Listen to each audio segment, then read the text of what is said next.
Hello everyone. There he is. I realize this is important. No, don't do the thing, Latte. Don't do it now. Oh, hello guys. Welcome on in. Let me check the sound is working properly. Yes, you can hear me, and there's no sound coming because there's currently no sound on my computer. How are you guys doing? Oh. Recently, Latte has discovered himself a passion for that little textile fish. So he takes it everywhere he goes. Let's get ourselves some music. You can hear me on YouTube, good. And I trust that you guys can hear me also on Twitch. Fingers crossed. And that would be a little bit of music for... There we go. Just... Danae Mayer's wares and Khajiit give coin. I made wares and my Khajiit, this Khajiit over there, oh no, he's gone. Just like that. You've been blessed for a whole 20 seconds.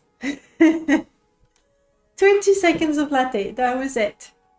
Pas le goût? On n'en veut pas? Non, c'est vrai, on n'en veut pas. Yeah. Right. The plan for today, guys. I had this...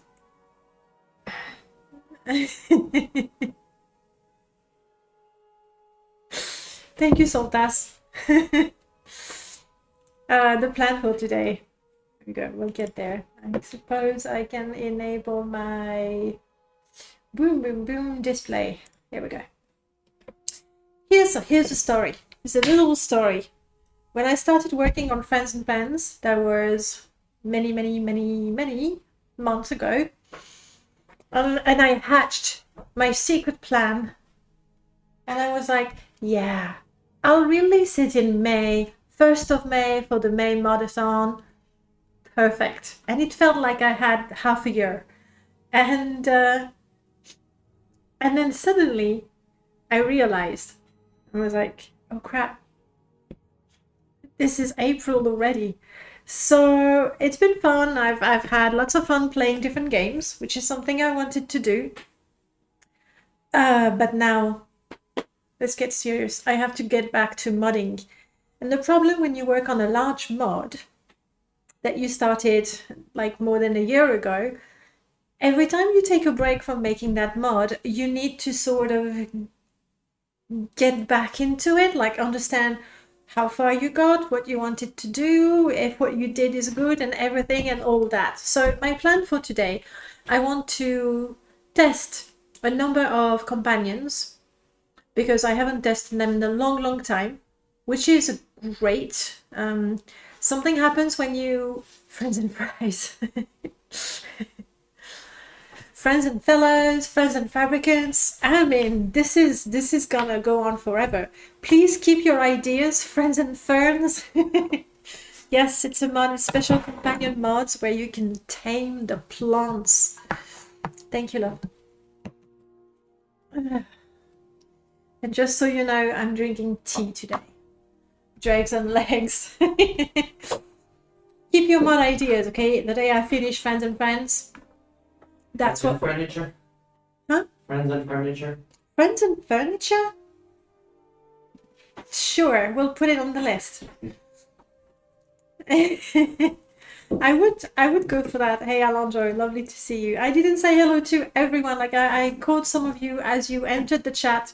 I hope I didn't miss anyone. I did not greet Complacent are. Borean Knight, hello, welcome on in. There you are on YouTube. I nearly missed you. Yes, love? Friends Yes. and Fargo. Okay. Enough title suggestions from you. Huh. Friends and Fargo. Just to make it clear that he will not be a friend. He's more than a friend. I see. That's what it is. Where was I? So yeah, let me quickly check that I said hello to everyone. Emily, we've seen Borean Night. I just saw right now. Hello, welcome on in. Over on YouTube. And Skink, obviously. Welcome on in, Skink. So here's the plan. I haven't opened the construction set. I mean, I have opened it right now, but I haven't loaded anything in a construction set for, I want to say, well, ever since I finished my Latte Companion. That's the last thing I modded. I got a huge modding fever, and I make this companion fairly quickly considering the amount of content. I had help, obviously. I haven't modded since then. So the plan is we're loading friends and friends, and we better test. We play test. I think I have everything there. Let's go. Irascible, we are making the mods. Hello, welcome on in. Actually, I've already started the mods, so I want to play test what I have so far. And then we'll go in the construction set and fix a number of things, I'm sure. And if the companions I already have are all working as intended, then we can work on a new companion. It's a special one. It's the one that Joseph/Emily requested. I really don't know how to handle people when you have different names on different platforms. That's okay. It's only 2 I can remember for now. Do I make a new game? We're gonna make a completely new game to make sure there's nothing else influencing. In terms of mods, I haven't really checked. This is gonna be a testing character, as indicated by the name. Let's go. And we let that load. Thank you. So for now, I have a number. Hang on, I have to stop that music. There we go. Because we have the in-game music now. Let me put you up above. Of the companions that I have right now, there is Akul. You know what? We'll look at them and you tell me which one you want to test. Okay. Akul. The screenshots are placeholders, they might change. We have an ex-ordinator. Imperial Legion Bosmer Sharpshooter. Dark Elf Redoran Drill Master. She's got some fancy hair, I know. A Nord Smith. The Breton Madrigash. That's a quest we did. That's a quest we did together on Twitch. Or rather, we started it and then I tried so many things during the stream, and by the end of the stream I had settled on one thing that I want to do. Aran doesn't have much to him. This is a legacy companion from Morrowind Comes Alive. So the only thing that I've added to him is I've added some sort of a relation with another companion, and I've given him a little quest as well. That's it. Chari, Breton Spell Sword. She's a level 1 character. Oh, actually level 3. My bad. She's close to Saint Denis. The Red Guard Artificer. He's kind of cool. I like him. Yeah, the quests, we're going to discover them when we play test. That's why I'm not really letting you read everything, and I don't have the little scroll thing for everyone. A Breton Spell Sword. I realize there are so many Bretons and so many spell swords. For the little story, this is a complete creation of characters, or recreation. I took all the MCA companion, about 40 of them. I took all the CM Partners mod, CM Cutthroat mods called Partners, some 140 companions. Originally, I had them, all of them, with friends and foes, and very quickly I realized that I wanted to do something separate. Maybe have fewer characters or NPCs, but make sure that each of them have a little something. So we have this guy. My current playthrough is a Norse Sword, but Ex-Ordinator sounds interesting as a companion. Yes, I like Ex-Ordinator is a legacy companion, and I tried to keep the story that they had. They didn't have much of a story originally, but I tried to keep that, you know, because they are legacy NPCs. Like, if I want to change everything about them, then I might as well create new NPCs, right? So I wanted to stay as true as possible to the NPCs. You might remember Eric the Rotten, also MCA Legacy. I've added a quest for him. He's kind of special now. Orc Savant. That's why the names sound familiar, yes. What are you saying, Amalie? Because the modders are all white people and like jack of all trade? I'm not sure why you're saying that. I may have missed something in the chat, possibly. Yes, that's why the names sound familiar. The MCA companions are there. Aren't you too old for video game? Probably. You know what? I might be too old for this. I suggest you look for someone younger for video games. We have Grim, that is level 1 starter character. And don't worry, Emily. Grokut, an Orc Marauder, that's one of the last one that I did. And he's not very well tested, so I'm sure something will happen. You remember Geo, of course. Karga, she's extremely pretty for an orc. I know, it doesn't sound normal. I hope you're keeping track of the characters you want to see first. Solthas has told me the ones that he liked. I don't know about the others. Good point, Prof. Can we give Grokut a first name? Sure, if you have a suggestion. Gladly. I haven't changed the names of the NPCs. Solthas is a lady. I am so sorry. I'll try to remember that. So yeah, I have the advantage that you can see me. So that does help, though it's not always... I see Akul, lots of Akuls, and Jolie. But there's more. Sorry, the Argonian. I've done quite a lot of them. She's the last one.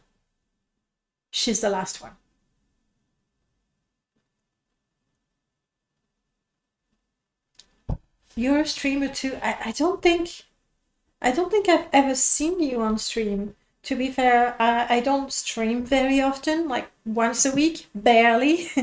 And I don't watch people anymore. I don't even think I'm following you. At least if I follow you, I might get a chance, to have a notification. Yes, the Twilight here, also MCA Legacy, she's a hybrid, basically, Dunmer Winged Twilight. So she's an NPC that can equip stuff and things. And then there is a Winged Twilight character. That's a lot. Is there a Knight Paladin type? No.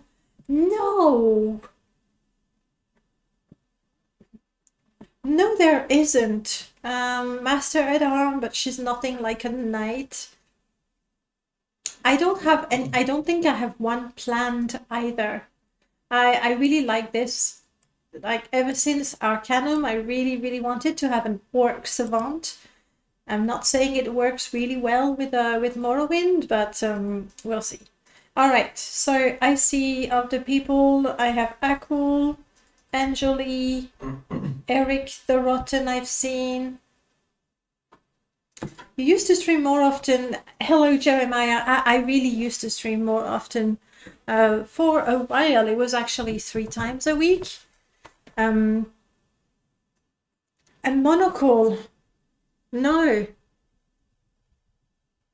But that's something that could be arranged. I'm taking notes as you say things. Otherwise, I talk and I will forget. So it's just... So, yeah. These days, I do the Sunday only. All right, let's go. Who else did you say? I mean, we can start with those. Let's start with those. And if you have a first name for Grokut, go for it. Maybe I should play him, and that might inspire you some names. A book of advanced metaphysics for barbarian. If you're going to write it, Zero Fox, I'll add it quite happily. All right, we're going to need the topic's duties. We're going to need the topic background. I think that's it. It might be the topic Morrowind as well. Also, let's be a god. We're testing, guys, okay? Ah, I know, it's the latest rumor topic that I'm gonna need. I have the sun in my face. It's kind of hard to see the screen.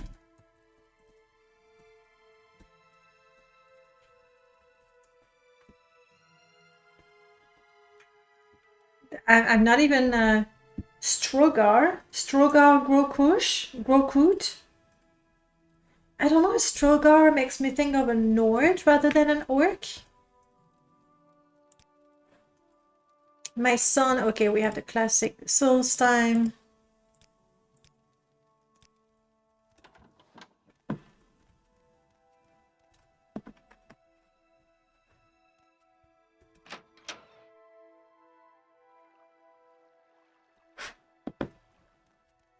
Kind of hoping I have disabled the MWSC module for this mod. I have, maybe I can show you, but where is it?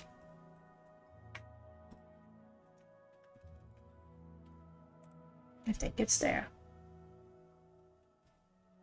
For the NPCs, if you remember MCA and partners would put the NPCs in a corner of a cell and they would be there forever, and I didn't like that.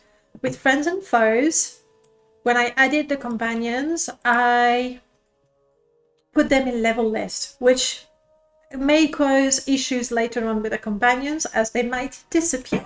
Just that. For this mod, this is a little bit of code that Merlord wrote that MTR modified, and then I modified again to do what I wanted to do. Essentially, it looks maybe impressive if you don't know how to code, like I don't, but really it's just a table where I put the name of the companion and I put the different cells where they can spawn. So in this mod, Friends and Friends, NPCs won't be sitting there forever waiting for you to maybe take them with you, because I don't like that. They won't be in level list like it was in Outlaws and Friends and Foes, where you never know if you're going to find a companion or not. I love the fact that you could find them on the road or Stork. That looks very Nord to me as well. But I'm Stork. The GH though feels more orcish, I guess. So with this, basically, each of the companions will have 4 locations where they may spawn, but you know it's going to be one of those, and because I've handpicked those for each of them. For example, the one in the Imperial Legion will be in any of the legions. Anna, she is the ex-ordinator. She's going to be somewhere where you can find ordinators, and so on and so forth. So I've done a few, and the empty ones are the ones that I still haven't done. The coordinate, I have Merlord wrote a little piece of code for me.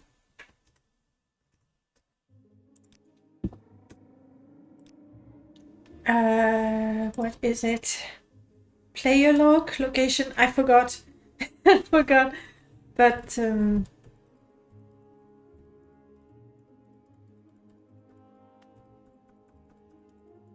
all of this is when I was testing the latte mod. But if I go far enough, maybe this is testing latte. where you can see every time you level up, he levels up and you get a progress in the quest. So I wish there was a way to scroll through that, like have a pop-up menu. Why do you want me to Ori my character? If anything, it's gonna say that my character comes from Morrowind. Okay, this is gonna take forever. But anyway, I have a little piece of code written by Murlord. I write maybe player lock, that's not what it is, or location something. And it sort of copy-paste it, and then when I go to my document, I can just paste it there. That helps. That's why the coordinates are so crazy precise. Before... Oh, you were answering Voig's questions. Okay, sorry. But that's not how I did it. Alright, that's good. We are looking for, we said, Akul, Angeli, Eric, or Grokut. What?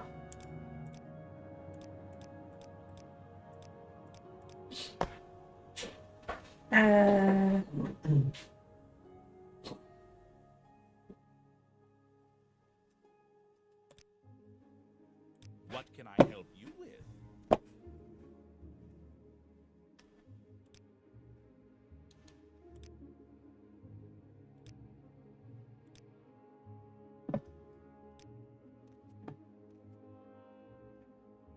But for now, you're gonna stay here.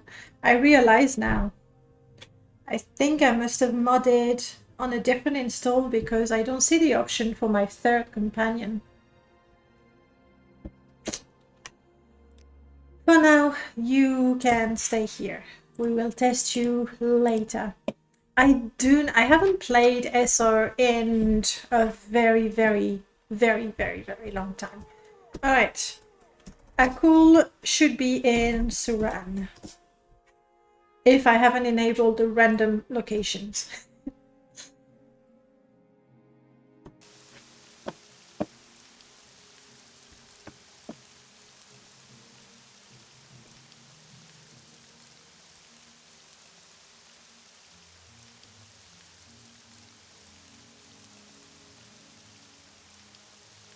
Better.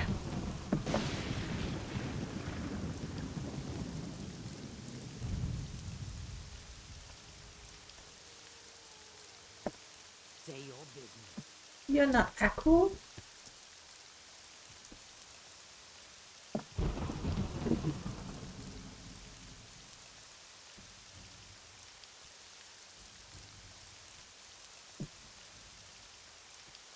That's what I should do.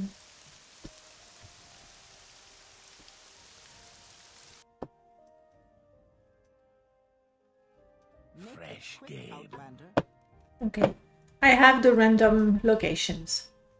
So Akul is in fact in Telaran. Telaran. Alright. What do you want? Can't you see I'm busy? The dialogues for Akul, by the way, I wrote the quest and then I got a lot of help to improve the dialogues. Nice weather mod. There is no weather mod on this install. This is my modding install. There's nothing. Quality of life stuff. Of course I am, and you are still here bothering me. Awfully persistent. Listen, I guess I can spare a minute to satisfy your curiosity, but after that, I would like you gone. No adult chit-chat. I can share a few words about my background, but other than that, I'm not vastly knowledgeable about anything aside from my line of work. Ask, and I will answer. Look around, stranger. It's hard to miss that we are standing in the middle of a slave market. Poor fools are being exchanged for money and goods. Mind that I'm a bounty hunter first, but it's an easy coin turning in some of those unfortunate enough to cross my way or get a bounty looming over their heads. Why so surprised? In this place, gold grants you freedom. I will not be treated like my marsh brothers and sisters. Most of them lack the courage to do what needs to be done. Kin or no kin, I will do my job. It may not be pretty, but it feeds me and keeps those elves at bay. And right now he doesn't like me enough to be recruited. We're going to cheat, of course. It's been so long since I did any modding. Like I'm hesitating for some super basic commands like give yourself gold.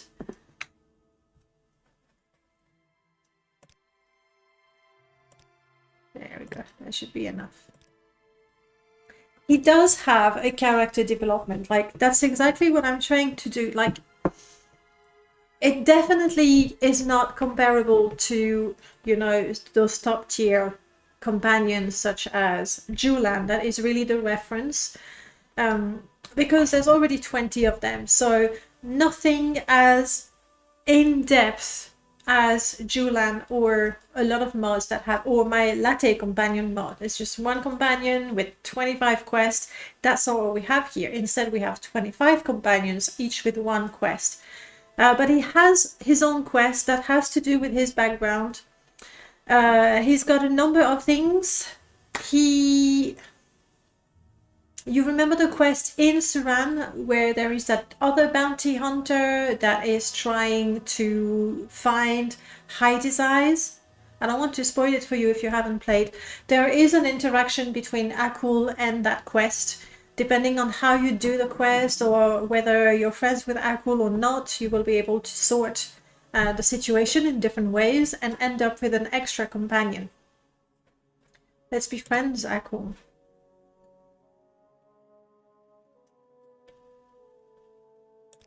You know what? Let's be companions even. Yes, I like him very much. There were actually 2 Argonians that I really wanted to include in Friends and Friends. Oh, I don't think I said that. They are the legacy companions from MCA and Partners that I'm slowly rewriting, giving them a little bit more depth. It's not a novel, and I'm not particularly good at writing, but giving them a little bit more depth. And also what I've done is there's about 20, I want to say 20, 25 vanilla NPCs that can be recruited. That is why Heidi's eyes can be recruited when you finish the quest.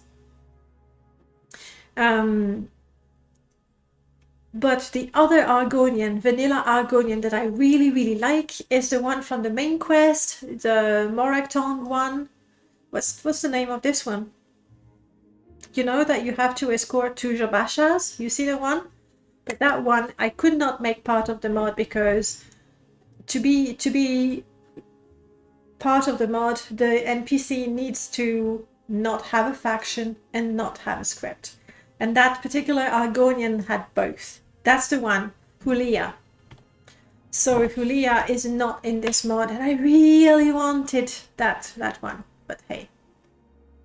Alright, we're companions. I'll take your money because I want to lighten your load. Basic companion features. You can ask about their attributes, their skills. You can tell them if they use a melee or ranged weapon. This is all very standard. They do have a birth sign. This is something from Partners that I really liked. So each companion, when you start a new game, only he stands there, also part of a faction. Because the way this works, I've created a faction. Actually, no. The mod Partners had a partner faction, and that's how, instead of having 200 lines that says, hey companion, how are you, for every single NPC, I have that line filtered to faction, which is the best and only way to have multiple companions without having duplicates of the same line of the follow me, stand guard, wait here. Hulia, the savant, I thought, I don't know that they're a savant, like they're in the Morectong, so I would have assumed assassin. But then again, you don't have to be an assassin to be part of the marathon. Anyway, legacy from partners, so companions, including vanilla NPCs that become your companion. Do they? Yes, including those, get a random birth sign. Right now, Akul has the lover birth sign. Good for you, Akul. They have, all of them have the meet me somewhere topic. This is pretty standard. And now we get a little more about the story. The background topic and the conversation topics is how you progress in the quest with them. Cool, bounty hunter, and before you ask, yes, this one also hunts escaped slaves. If it is my wish to trade the flesh of other Argonians, so be it. What do people care unless they fear I will someday shackle them in slave races? If there was a profit to be made in the sales of Imperials, I would sell them. If the profit could be made selling Altmer, I would do it. It's very, you know, equality everywhere. That could make sense. We can, you know what? Let's find out.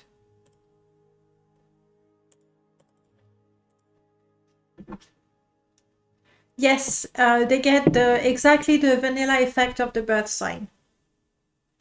Which means if you have a mod that modifies, you know, the birth signs, chances are they're not going to have the same as you, but, you know, oh, I forgot. Leah is an assassin. You see the character is blocked. He is part of the, it has a faction and he has a script, so there was no way I could use him.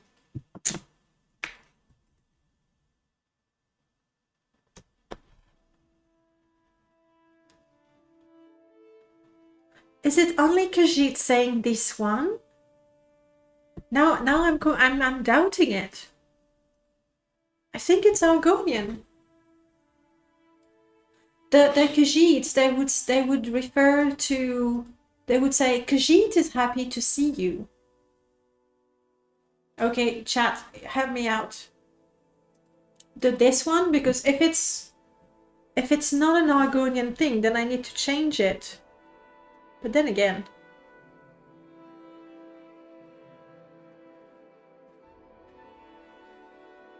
you're welcome, Prof. That's the best way, really. Unless you have a single companion, then you can filter by NPC ID.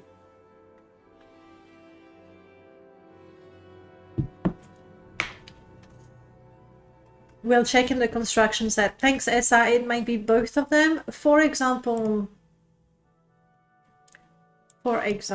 let's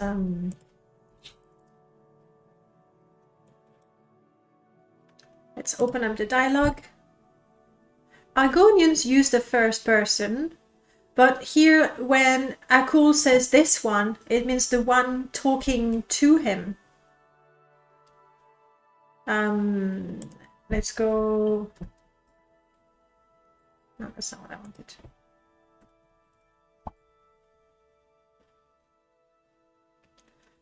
Hull is also an Argonian. Okay. We are people, the warm blood, hunted and enslaved, we snare.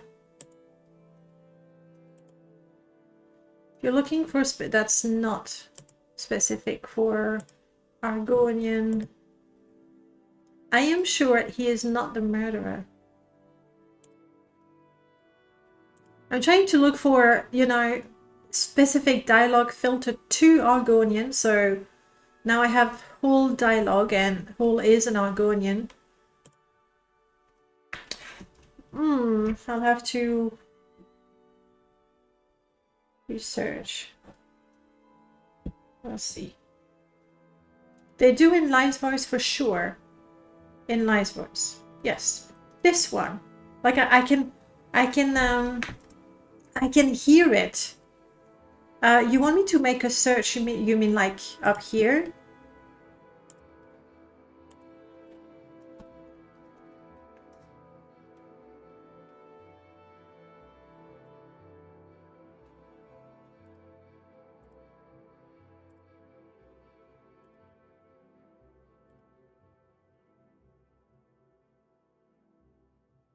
I'm looking at the topics to see which one could be spoken by an Argonian.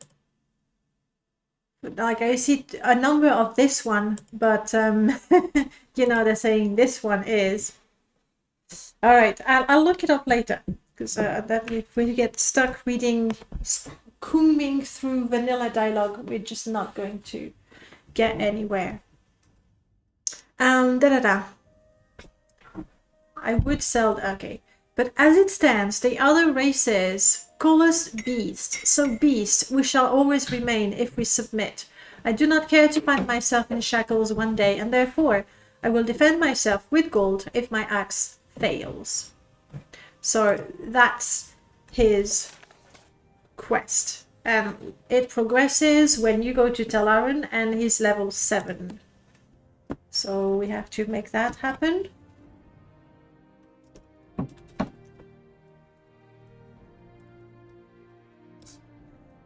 The way these companions level up, it's using grumpies. There we go. Dark waters flow around these parts. Someone is watching me. I would stay vigilant if I were you. So the companions level up. It's the classic grumpy scripts modified and improved on by Cutthroat mods, and then I made some tweaks again. But tweaks are easy when the script is already there. So they level up as you do, basically. If you're level 5, they will get to level 5. After you train them. Someone is watching me. Yes, I'm pretty sure someone is after me. Last night, someone was there, crawling in my shadow. Eyes may deceive, but my nose never failed to scent a prey, and it was there, cowardly watching me. I know their scent now, whoever it is. I will find them and we will have a nice little chat. I need to know what this is all about. I will meet you back here later. Okay. Now, it's later. It's later. You turn around to ask Akul what he found out, but to your surprise, he's gone. Goodbye. That's the Akul quest. I made it in such a way that it triggers only when you're level 7. I've been going back and forth so much about the conditions to recruit the NPCs. MCA did it in such a way that if you were level 1 and the NPC was level 2, they would say, no thank you, you're a weakling, I don't want you. Partners did the same thing. Essentially, you had to have the same level as your would-be companion.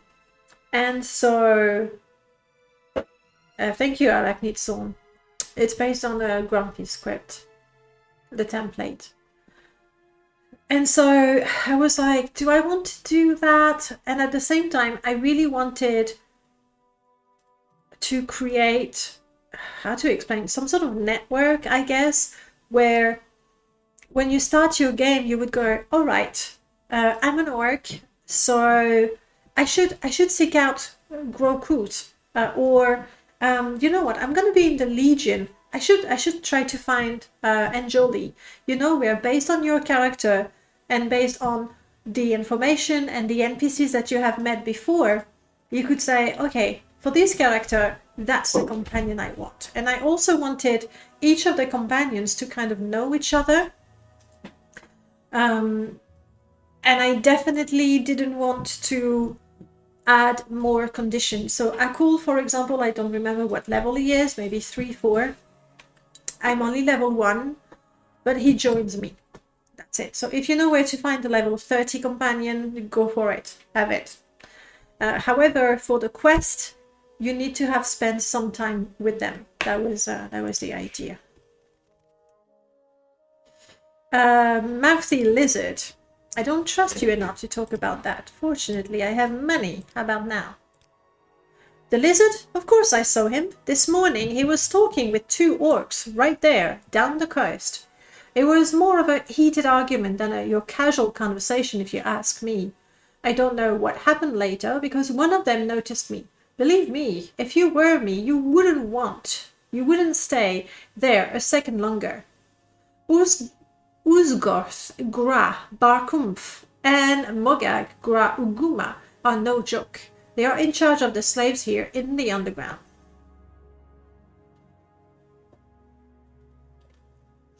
Yeah, I hear you, Prof. To be fair, like, I was part of the community, but it was at the, like, right at the very end. I'm trying to remember. I don't even remember when I started. I think Carl was still active.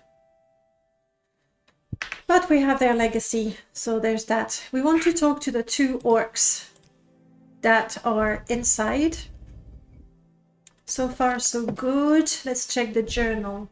Akul is a bounty hunter as well as a slaver. While it is a very odd choice for an Argonian, he explained that having gold is the best way to ensure his own freedom.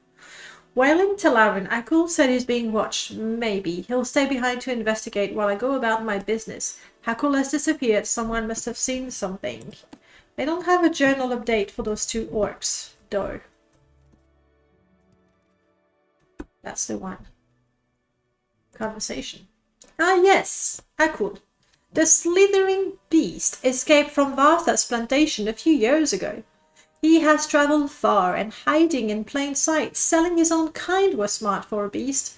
He's already left on a boat to Brallion in Sadrith Mora. I suppose we could buy him if you are that attached to the beast. So we go to Sadrith Mora. You see, the quest is fairly simple, I guess. Also, I know exactly what to do, right? We might have big yellow exclamation mark. Let's see, I have the master for... Yeah, ignore that. It's not part of the mod. It's not. Brallion at the slaves market? Hang on. Oh, there. There's Akul. It's okay, Akul, I got you. You want to talk to me? Akul avoids making eye contact. He won't talk to you. You decide to turn your attention to Brallion. So I realize testing for quest takes forever, and it's even more now because I'm talking to you and I'm explaining what I did and how I did it. But testing takes so much time. Right now it feels like it's all very quick, but remember, if you get him at level, even level 5, it's gonna take a while for you to get 2 levels, so some time has passed. Okay, at that point you have been adventuring with Akul for a while, theoretically. Oh there, Outlander, are you here to buy slaves? Slavery is quite legal in these parts. Yes, yes, yes, conversation. I have a fine specimen, freshly captured, a strong Argonian that will serve you well. 2 of my best men couldn't get a hold of him. I'm sure he will go for a good coin. Ha! Would you like to buy him? Well, I've already been talking to a few interested in paying a good sum, but if you can top them, I will gladly pass that lizard to you. 1,000 septims, and he is yours. I added that bit, so... like, I tried to cover all the bases. If you go straight and talk to Brallion, then you'll know that Akul is somewhere around. If you saw him before, well, you see him again. I'll take him. Wonderful. This is the key, and I've lost the money.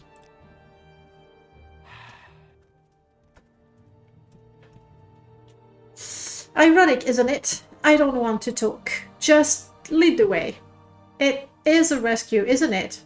Or do you think you can finally own me? So, a spoiler there. If you use this option... I should have quick save. I think you need to set the I wander distance to 0, as in...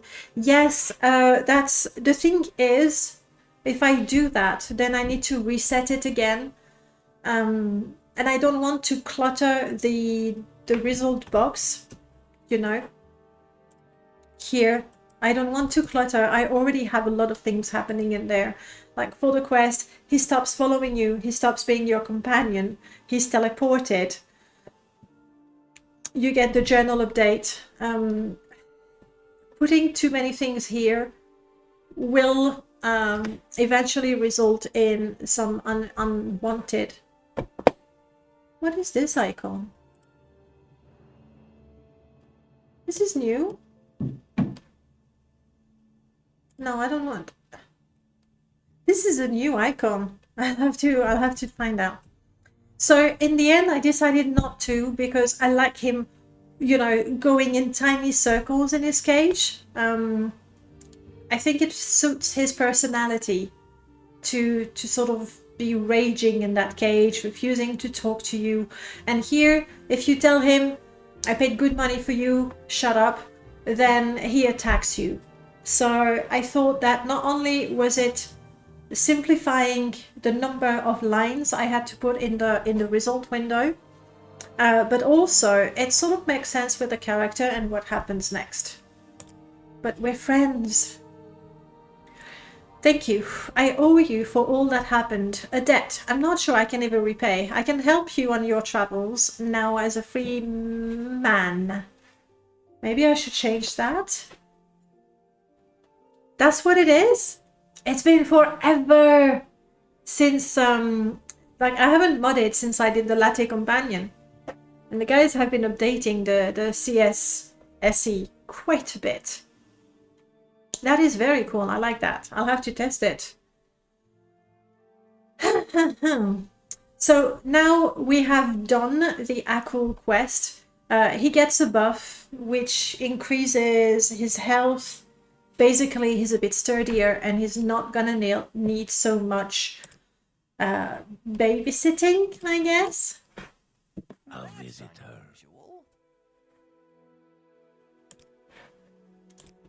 Now, one thing that I've done with Latte, and I like, in the quest with Latte, he leaves you, he follows you, he waits for you, he does things, he sits down, he lies down. And I've added a script this time, not in the result box, but I've added a script so that when he's ready to follow you, he follows you immediately. And I think I should do that for Akul as well. Akul has been captured by slavers and is en route. Journal. Akul. En route to Sadrismar. I have what Akul thanked me for his freedom. He will be a better companion than ever. And that concludes the Akul quest. Julien, salut. It would be en route. Yeah, I know. That's why I just took a note to change that typo.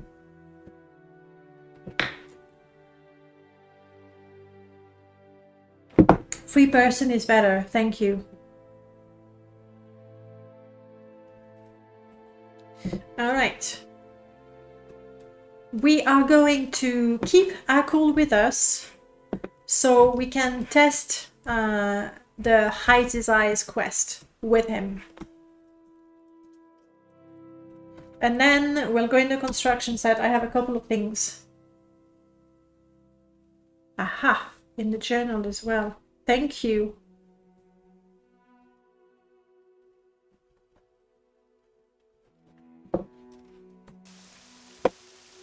All right.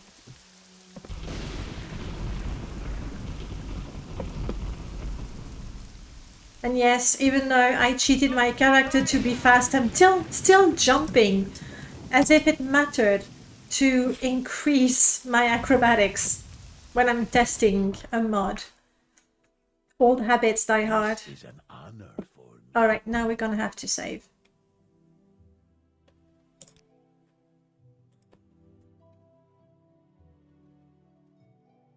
The remaster version of Morrowind, are you referencing NVDA?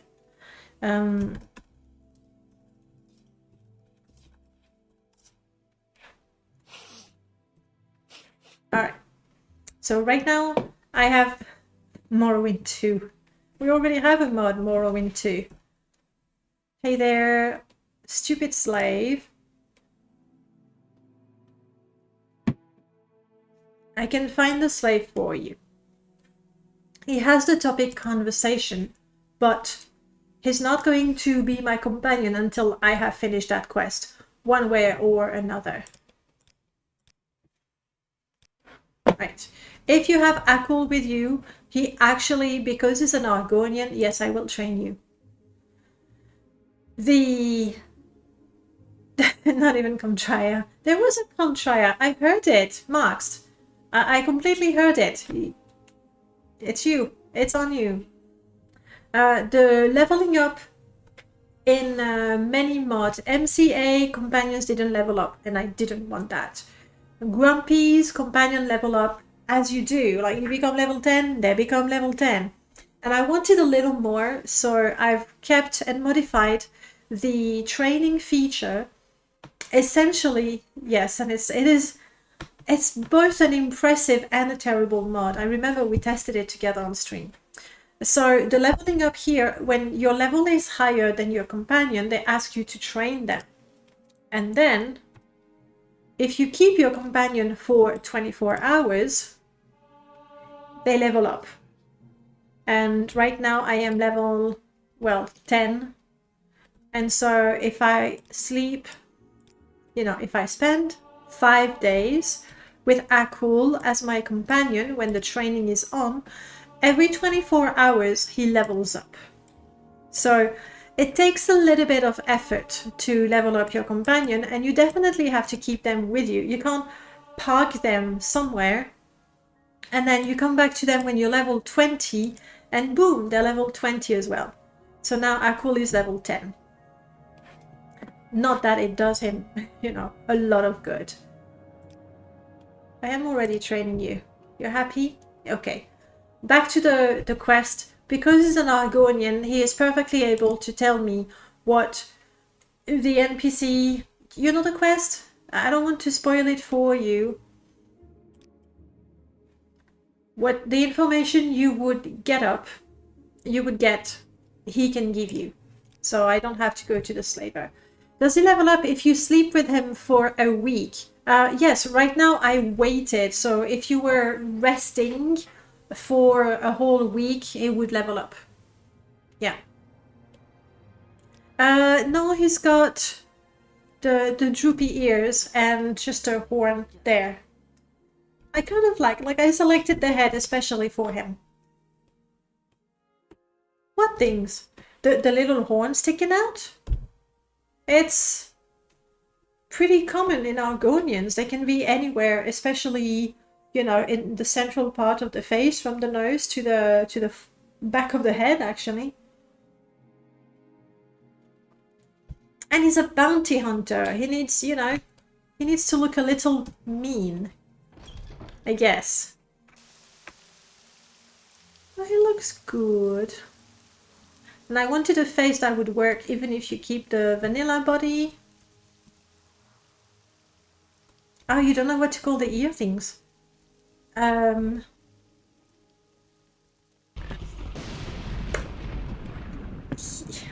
Ears? I'm gonna go with ears. Chad, if you have a better word, please do tell us. Alright.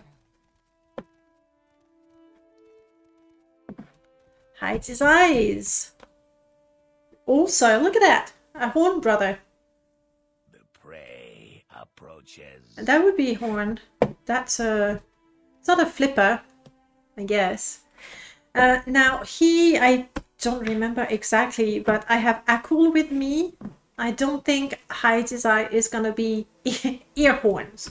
I don't think he's gonna be cool with me.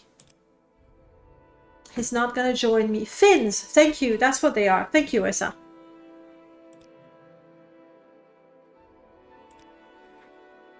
You found my secret. Your secret is safe.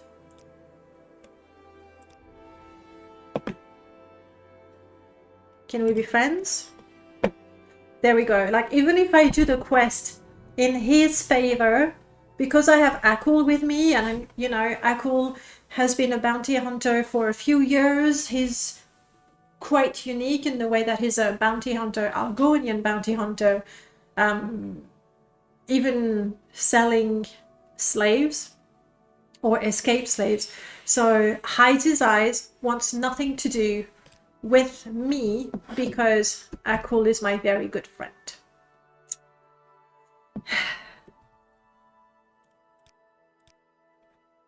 This is sad.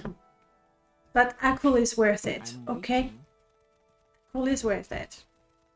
And I had to, let's, F9.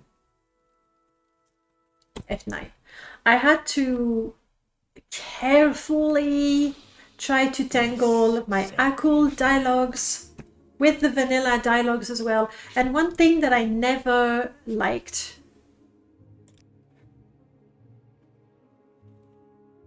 let's do this. And let's go back to one thing that I never liked about this quest. I mean, I think there's a pretty good chance that, like me, you sided with Heiz's eyes, right? Anyone who are like, oh, I know your secret. I know who you are. Wait until I tell that drunk Breton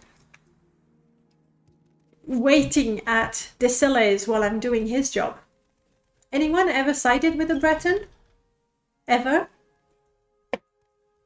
What's this regarding? There.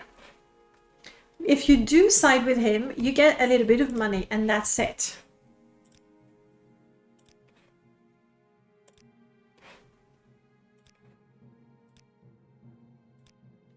But then he never leaves to take care of Heidi's eyes, and Heidi's eyes never leave either. Like, they both stay where they are, knowing where the other one is and who the other one is. And I feel that's pretty stupid.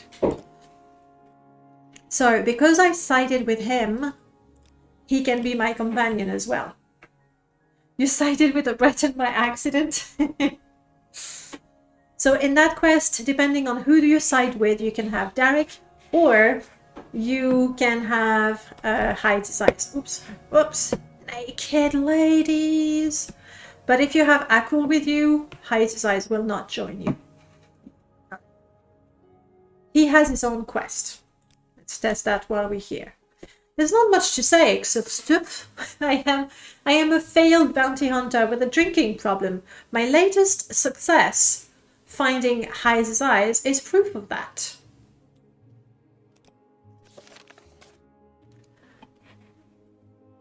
He needs a very special drink. What is the drink that I... Wow, you see, it's been so long since I wrote that. What is the special drink? It's maybe an ancient brandy.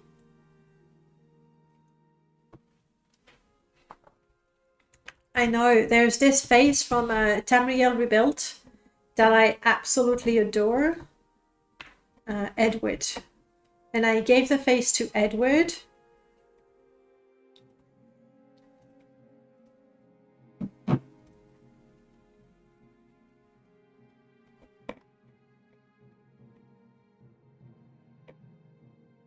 There it is. That one? I like this one. Like the face, the beard, everything is I adventured with Eric the Rotten for quite a while, some years ago. He's there and he has a very special feature. I added a little bit of script where he's actually rotting. So he's super strong. He has super high HP because he's undead and virtually unkillable, but he's also rotting, so his strength and speed gradually go down until you find a cure for him, but that's something we're gonna test in a bit. So was it a brandy? Okay. Now that I know where is my runaway slave, I need to go and collect him. Will you join me? We need to go. This is something I added because I never got it. You know, it goes, oh, thanks for the info.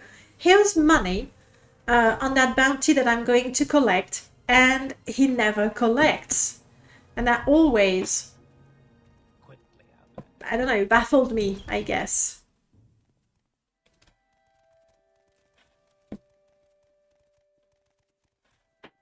I'm waiting. Speak quickly. Speak quickly. Well, it will be quick enough. Prey approaches. Suffer. This line is actually from Vanilla. If you side with the Breton and you talk to him again, he will attack you. So for my quest, I didn't do anything special. The original backstory was that he was cursed, and I've kept that. I've kept that. But his curse is being a zombie, and he's Eric the Rotten because he's rotting. Do you need help, guys, or you'll manage?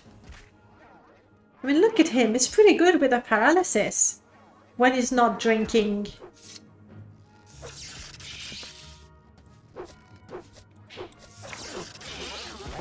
Okay, there we go.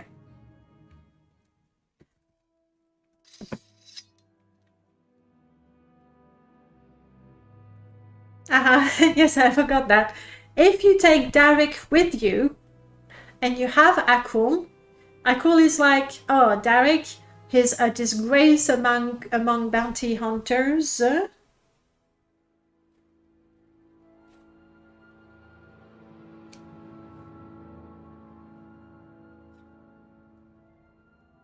And then he leaves you. So you get to grab things from the inventory. And when an NPC leaves you, they give you a chance. He died. He died, but because he's a potential companion, he tells me your companion died. And Akul left me because Derek is a lousy bounty hunter and Akul wants nothing to do with him. So now I have Derek. Derek is a bounty hunter. Let's quick save, because that's a feature I haven't tested yet. Of course. Of course, a cliff hunter. As a bounty hunter... I will listen. You'll be dead soon. Run away, run away, run away! No, this is a dead end! Panic! Where are the guards?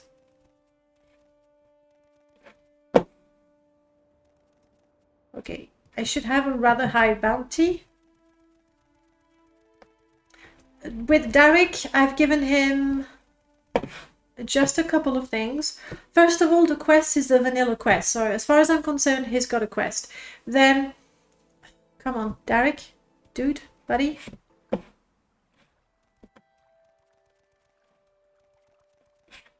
There we go, there you are. Then there's the fact that you can't have Akul and Derek the same way you cannot have Akul and Hide His Eyes. So that's the sort of relationship among the NPCs that I wanted to have. And normally, what is my bounty right now? 40? I killed somebody. I thought my bounty would be 1,000 for killing someone, no? Is there a command line to add or remove bounty? No, it's not just assault, it's murder as well.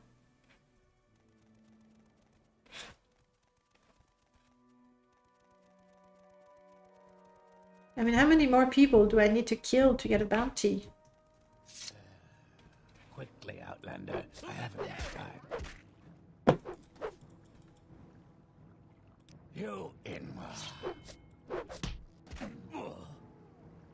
Okay. I need a big bounty, like seriously. 80? Ah, maybe the instant kill doesn't work. Alright, let's try that again. Pathetic creature. Death, I'll wait. You can learn to dress yourself before venturing out. The problem is, I have the God mod, but basically, I am very crap at doing anything.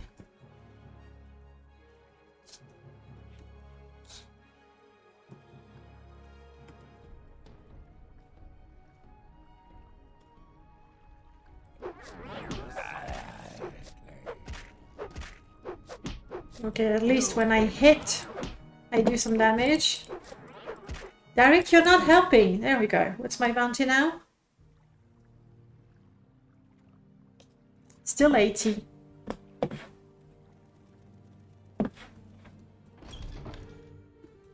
Is it necessary that you speak with me? What does it want? Victory is at hand.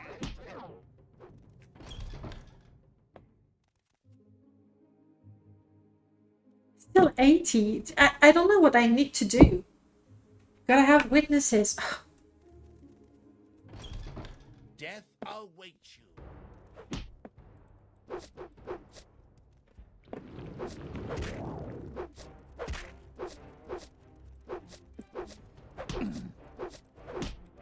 And that's the Breton with a pretty face. I'm sorry. Killed you sooner. Well, you cannot. I'm trying to kill you now. This is not working very well. Oops. Come on, she's almost dead. I'm sorry, Khajiit.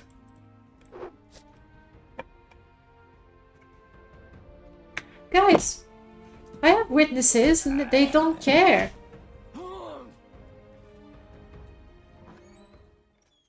Well, you'll have to take my word for it. If I have a high enough bounty, Speak, traveler. Derek will attack me. They just don't want me to go to jail. What can I say?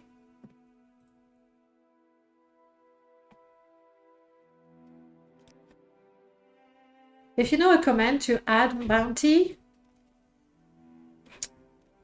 She got off the platform. Okay, Derek, thank you.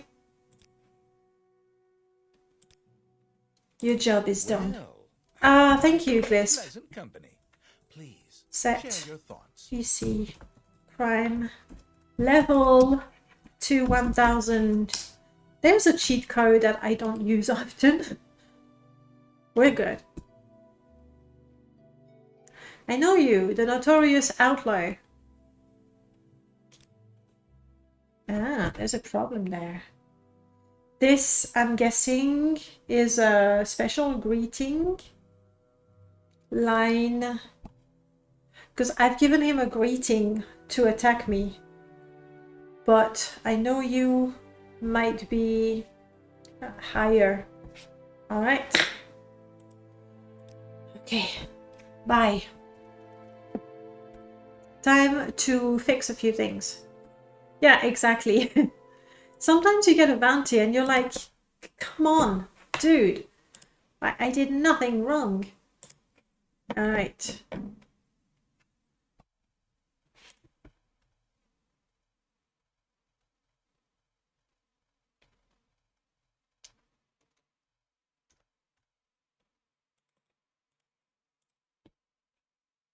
No.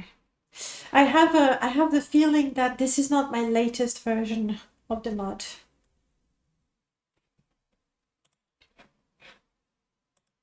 Oh, we don't need that right now. So to get the latest version of the mod, I am going to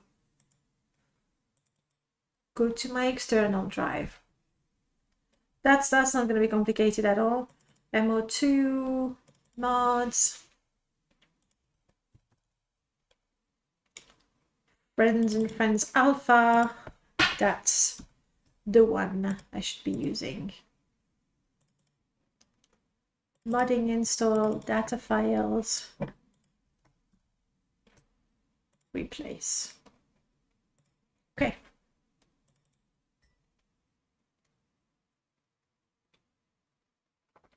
Yeah, you're right, Lisp. I know the code patch does alleviate some of that, but it's not perfect. Sometimes you just get a bounty, or if you have companions, creatures, summons, sometimes you just can't control them very well.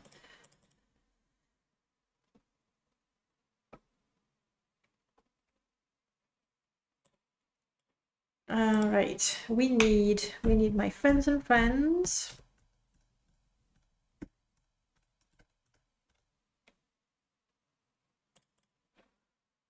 And also ahead of the classes.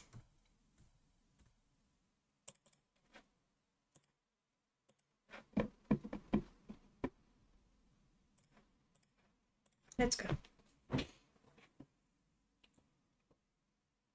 Yeah, it alleviates some of it. It's just not perfect yet. All right, we have fun things to check. Oh, this guys is a miracle. I still wish the font could be bigger, but that's something. All right, let's have.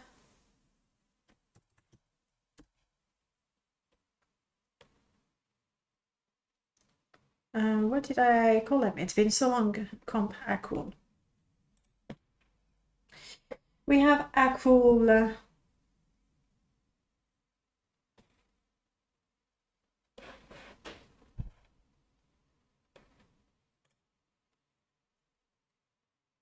No, I started. Yeah, you're right. We did change the time last weekend. So for me, I started at 6 as usual. But yes. All right, we want to find in the journal, in the Akul quest, we have the en route.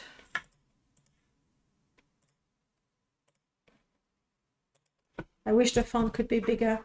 I realize you probably don't see anything.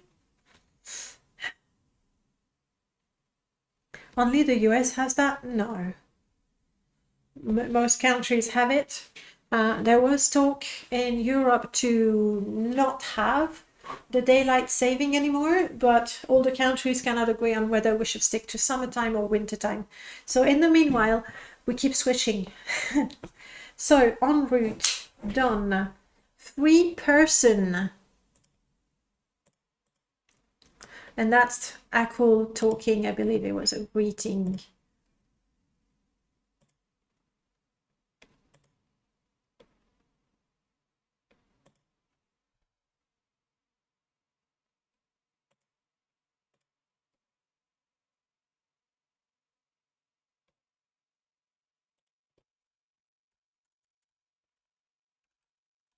Person fixed. In my journal, daylight saving was adopted to save lamp oil in World War One. It is true. I think I gave a cool dialogue where you tell him you would rather mine. Yeah. Hang on, what do you mean, Griffs? You have the Akul dialogue where you tell him you would rather, but I didn't change anything there. Salut, Shami. And it's true that the daylight saving, I think most people agree that it doesn't make sense anymore. But then it's a matter of, deciding on which time we keep for the whole year. Says that instead of then. Oh, thank you, Glisp. We were in greeting 1.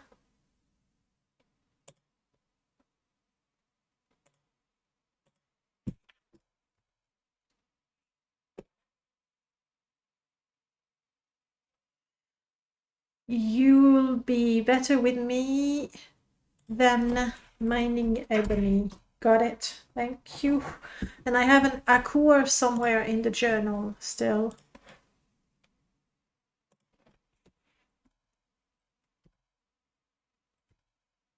There we go.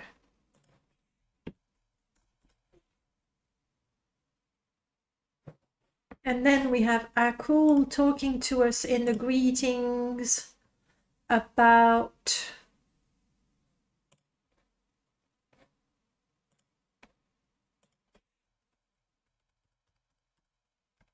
there. You are friends with Derek. The Breton is discussed among bounty hunters. There. We fixed it. Just like that. Oh, hang on.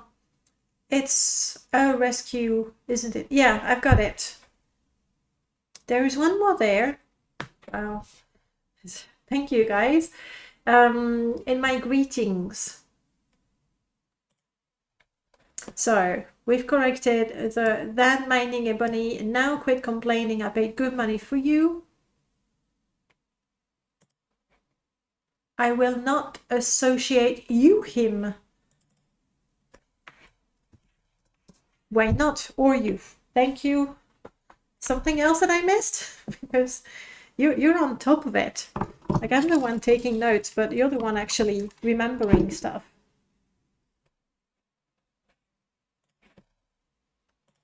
And that is Akul and Derek tested. No, Derek. Oh, there's a new shortcut there. I couldn't get Derek to attack me.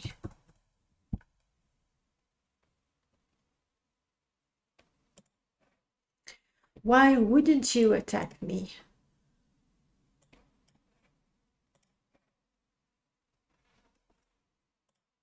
This is where it is. This is the dialogue I was trying to... Ah, it's at 2,000. All right. Considering how hard it is, I'm going to reduce it to 500. So when you have a bounty of 500, he'll talk to you. He'll say, you have been careless.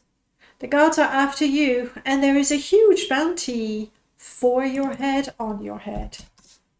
This is business, yes, and he attacks you. I'm modding while watching the stream. Someone on the Discord showed a menu that lets you select 2 objects and make them automatically align with each other, but I can't find it. Is that... I mean, it's going to be a shortcut in the render window, I'm guessing. But if it's one of the latest features, then I'm guessing Q. Snapping access. I would say it's somewhere there. I think it was 1,000. I think it's 1,000 to make the guards attack you on sight. But I'll put it at 500. I think it's fine. I haven't looked at that. It's only 300. I mean, we can find out. That would be a greeting 0.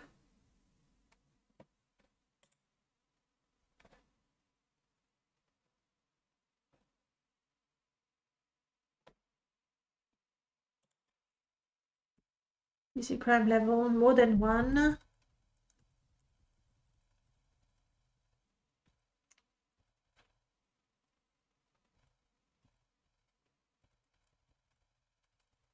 This is about the wits. Not sure. At 300 they look for you? Good. And Prof, I'm glad I could help you. We saved that. This is good. That was Akul. Let's take a look at... Anjali is a very, very long quest. So this does what? It starts Morrowind directly, and it loads, I'm guessing it loads only the masters and the mod. So I won't have my better bodies anymore.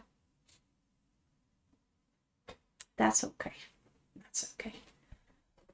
All right. What do you think of Akul? Can you think of preferably simple ways to improve him?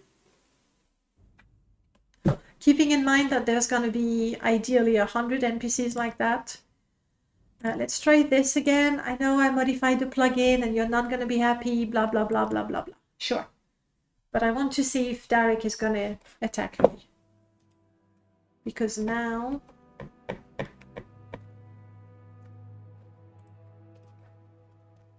Well, I find myself in pleasant company.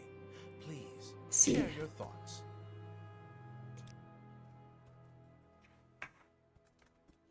We'll have to see. That's from the old creature mod, because this is my modding install, so any mod that adds a splash screen, no matter how ugly, well, it's there. Okay, let's not be a criminal. Just checking.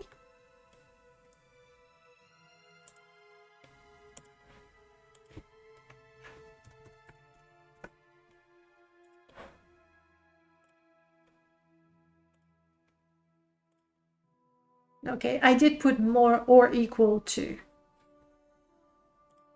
Okay.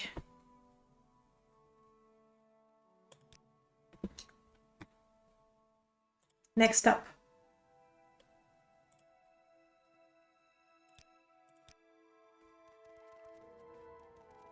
I might have a plugin-less replacer. They do look pretty. They do look pretty. Are those Remy's or Melchior's? I think it's Remiro's. But you can see just there. There we go. Here, vanilla tree, modded tree. So it's modded, but I haven't run Distant Land, so there you have it. All right, next. Let's go and find Eric. No. Eric the Roten.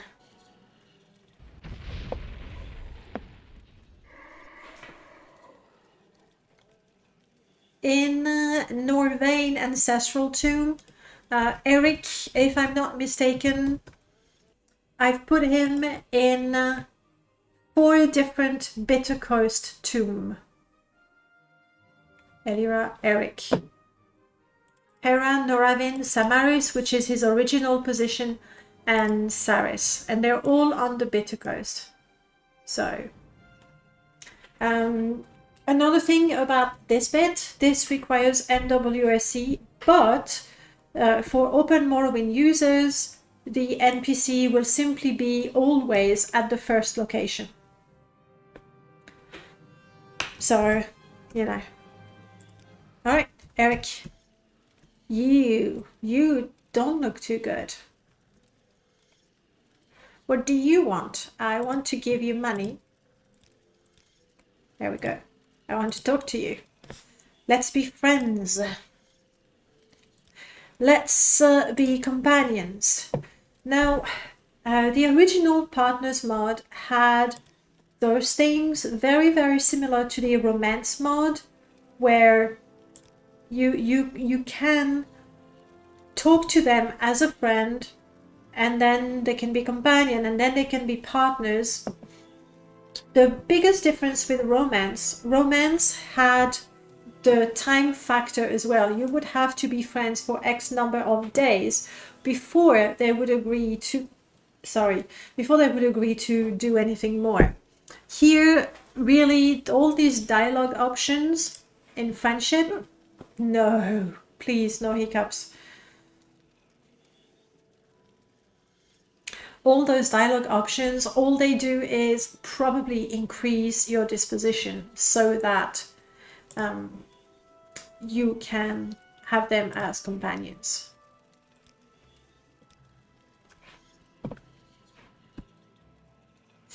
Yes, I can train you. Background. I'm a freak, a zombie that talks. I used to be an adventurer, born a Colombian, been traveling Tamriel since I was 16, exploring old ruins, killing monsters, the usual stuff. 10 years ago, I killed a lich in a ruined temple in Sentinel. Real nasty one. We fought for 3 hours until out of my party of 8 adventurers, I was the only one alive. At last, I beat him down, and as he was dying, he cursed me.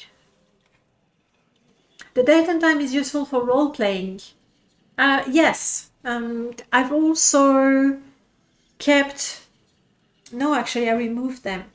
I had the options about what time is it, can I borrow money from you, here's the money I borrowed from you. But I realized, at least that's the way I played, but I realized I was not using those much. So I decided to not expand on it. I didn't pay much attention at the time. Something about me being doomed to walk the earth for all eternity, a decaying shadow of my former self, blah blah. blah. I want to add a third blah. Is it so bad if I add a third blah? Isn't it always 3 blahs? Tell me, guys. Are we missing a third blah, or are we happy with 2?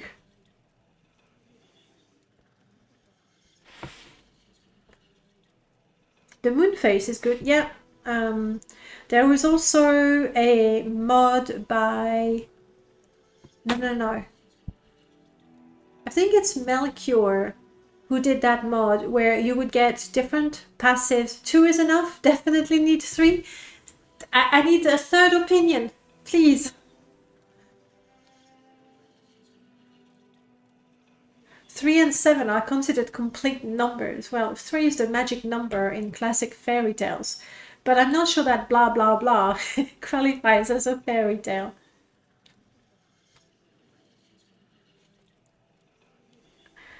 Adding a third blah then. A year ago, I got jumped by about a dozen bandits near Narmok. These guys were serious. Daedric weapons, ebony armor, the works. Too many for me. One of them stuck a spear in my heart.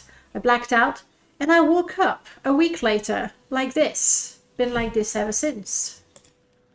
I don't know if I'm grateful or annoyed really. If it wasn't for the Lich, I'd be in the ground now. I'm immortal. Sort of. But sometimes I think I'd have been better off dead. It's really not much fun being a zombie. That's the original line. Like, I've modified it a little bit, but that's Morrowind Comes Alive Legacy. So, like I said, I feel that if I'm going to keep the NPC and the name and the race, I should keep the background that they were given. So, there it is. I'm a zombie, so what? Have you never seen one before? Well, stare all you want, just don't touch. I'm fragile. You'll find I'm very hard to kill, but I become desperately weaker and slower over time. Maybe a healer could help you prevent the rot and restore your strength. You are funny. I need a healer for the dead. This is it. And you can see that actually we can check that the script is working properly. He can carry a load of 132.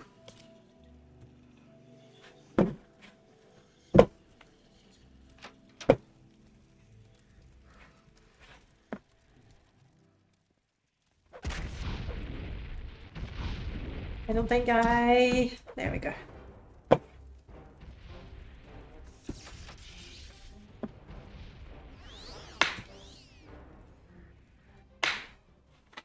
No interest in fighting the dead. Ebony is, well, a little bit easier to come by. We are testing quest that I've already made before. Alright, what I want to do... Oh, come on. What I want to do is wait. If I wait a whole day, he should level up because I agreed to train him. Oh, but he should also...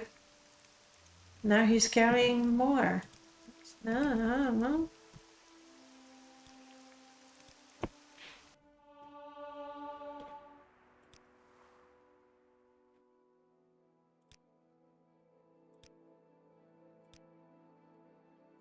Strength 59. Speed 56.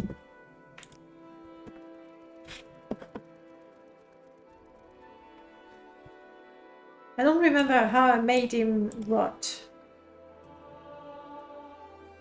Also, he's leveling up, so his skills are getting better over time.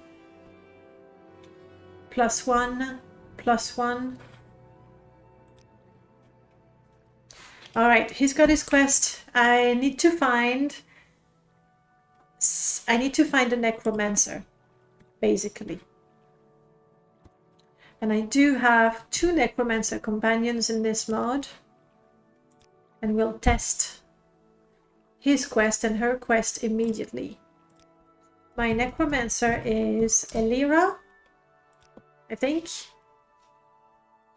Speak, traveler. You will find her in front of tombs in the West Gash region.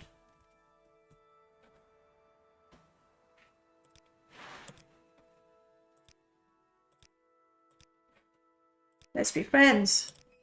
Let's be companions. Tell me about your background. I am Elira Uvendas, Spellwright of Great House Tilvani. My main field of study is necromancy, raising the dead and all that. It's a fine art. Such a shame that we Dunmer are so narrow-minded as a race and treat it as a criminal activity. Hypocritical, really. It's all right for the temple to use bones to build a ghost gate, but not all right for students of Magicka to raise a single corpse as a servant. A corpse is much more reliable than a slave, and only slightly smellier. Practical, like a Tilvani. At least under the protective wing of House Tilvani, we can study what we like without having to worry about the temple.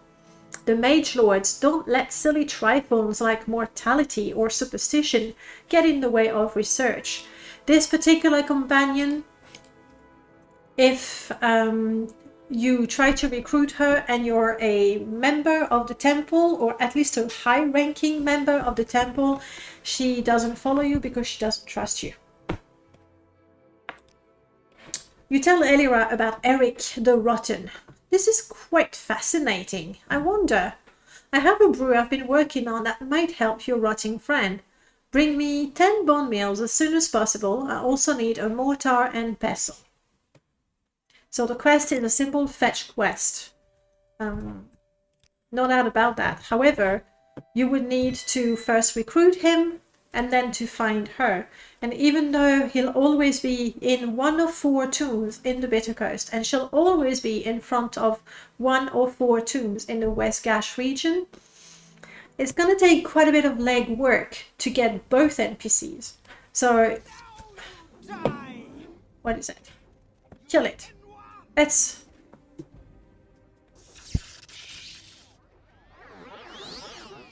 You can do this, guys. You're a mighty Tilvani.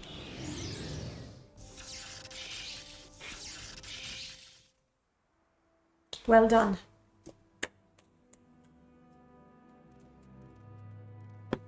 So good, so strong.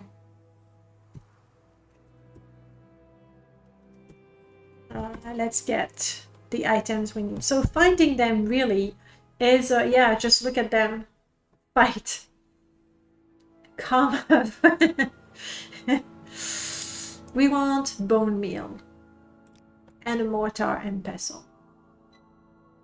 No, I like the Kama. Well, or Karma. I was thinking of Karma Forager.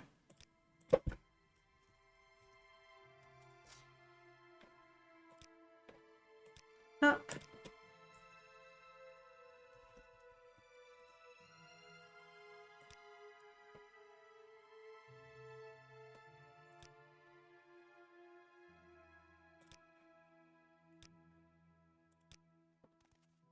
I know. It was like crazy to see that they had to go all out for that one enemy. At least I know my companions are not OP. Boomer Bob, hello, welcome on in now. Alright. I gave her the bone meal. She accepted. I can show you in the construction set, actually. It's the topic conversation.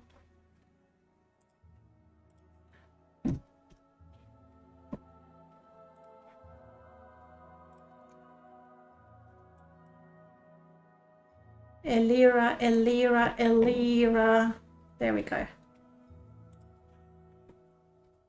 You see, I made like duplicates of the line, really, so that she will accept the bone meal. If you only have the bone meal, she says, well, I also need the mortar, and she will accept all kinds of mortar and pestle, all of the vanilla ones, all of the OAAB ones, and I think all of the Tamriel rebuilt ones. There aren't that many of them. It's getting late in HK, Hong Kong, is it? I'll have to watch the rest tomorrow. Great stuff, Danae. You're very welcome. Have a good evening, have a good night, and talk to you soon. So all of these is all the same line, but I want to cover any mortar and pestle that you give her, whether it's vanilla, TR of, or ashes and blight, it works. And now I have a potion for Eric, who happens to be right here. How convenient. Eric eyes the potion suspiciously. You want me to drink this? Yes. What's the worst that can happen? You die? You rot? I wrote that. I know. Classic comedy line. Eric takes the potion and slowly drinks. I feel stronger, I think. Faster too. Your friend Alira is talented. She wouldn't know how to make me a man again, would she? I can feel my body. I can. I think this means I'll also feel pain from now on.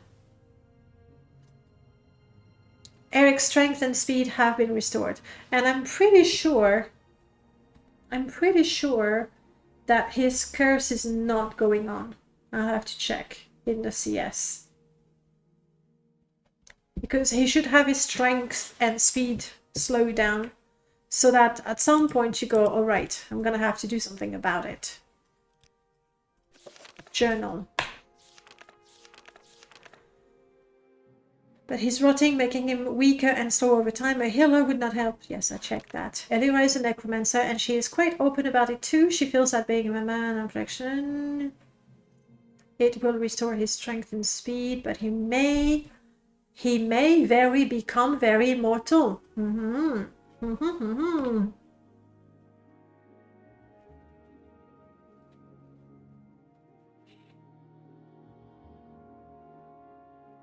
We'll change that line.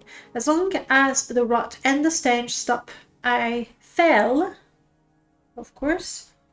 I feel its progress. Elira needs 10 bone meal, as well as a mortar and pestle to concoct the brew. Elira's brew is ready. I should give it to Eric as soon as possible. Eric drank Elira's brew. He feels strength. You never feel strength? You should try it, guys. And fast, but warn me that he was not imperious to damage as he was before. Okay, we definitely need to fix a number of things. His curse is not working, and that's a bigger problem. But first, let's go. Greetings. We want to add the extra blah.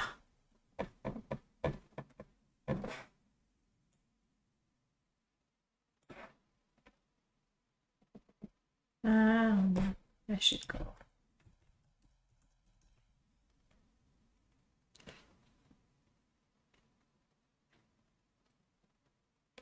Eric.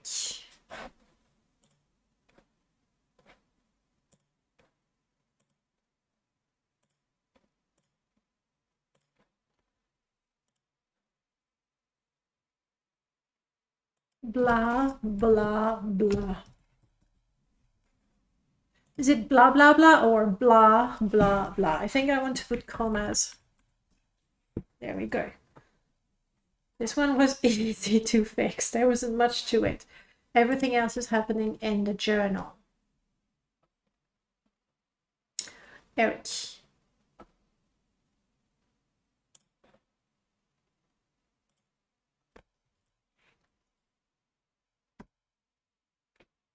He may become very mortal. He may become very mortal in the process.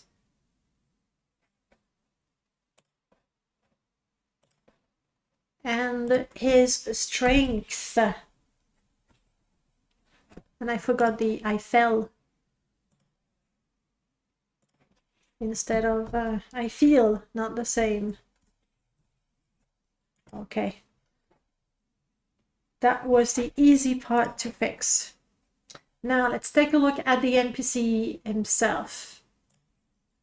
Because I don't think he's got his curse on. It is. This is the spell that's supposed to make him rot. Let's take a look at the spell.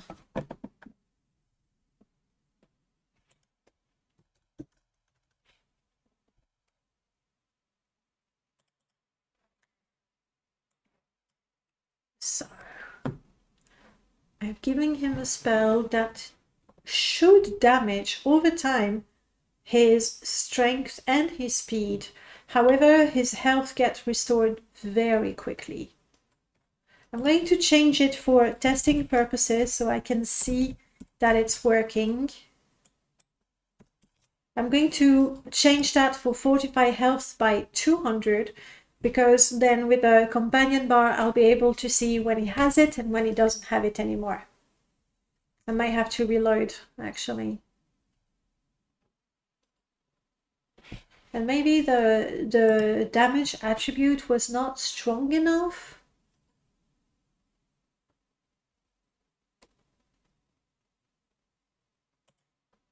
Or maybe I should switch to a drain attribute.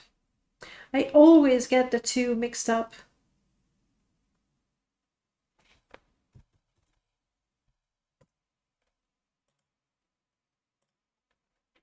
Let's do that. And then let's check the dialogue where I supposedly removed that. It should be in greetings.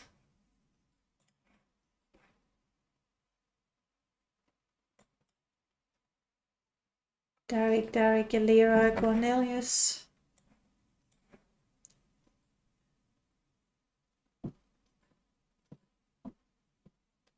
Cool, Aria and Jolie. I could have used the filter straight away, but for the longest time we did, like, the filter was there, but it would be incredibly slow to use.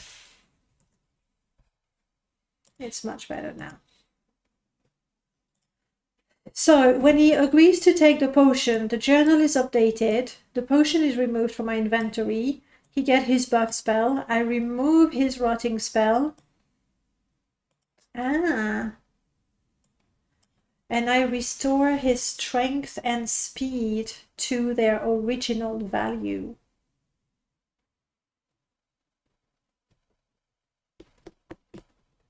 Is that a good idea though?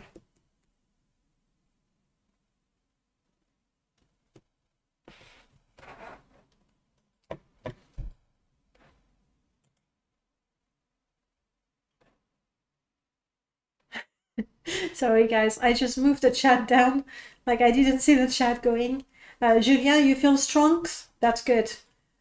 Chronic back problem. Telesia, hello, welcome back in. Yes, NPCs do get over encumbered if their strength gets too low.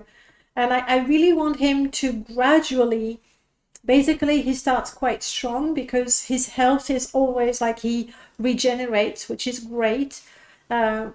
But I want him to basically become useless. If you don't seek out the cure for him, at some point he won't be able to carry anything.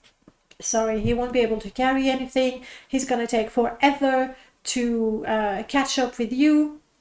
Thank you.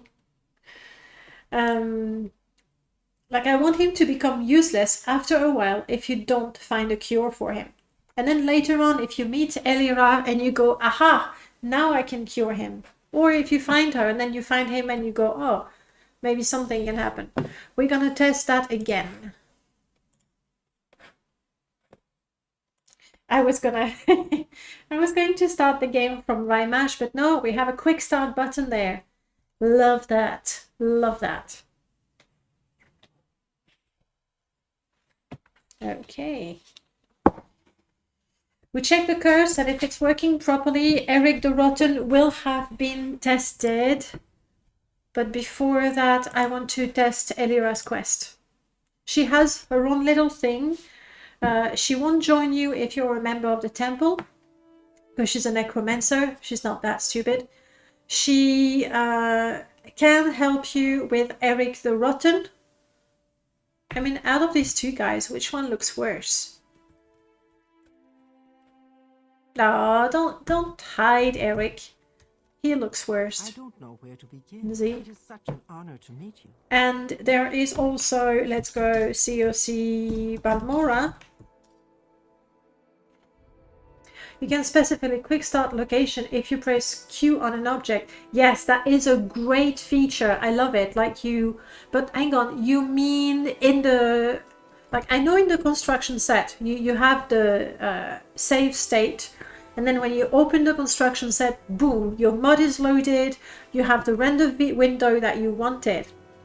That's how it was a few months ago.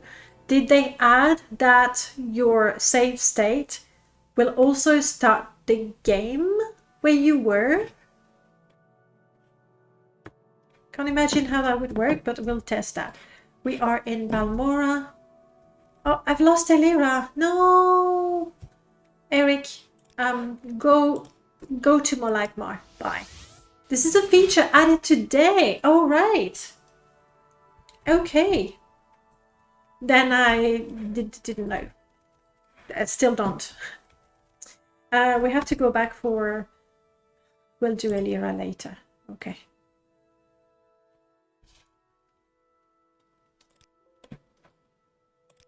That was when we rested.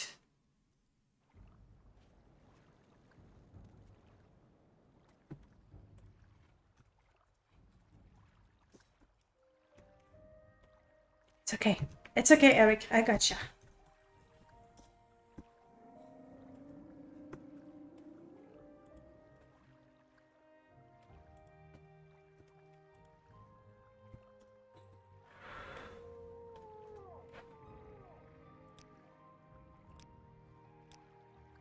Okay.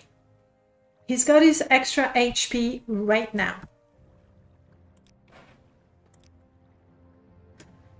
His strength is a drain strength 48 and a damage speed 56.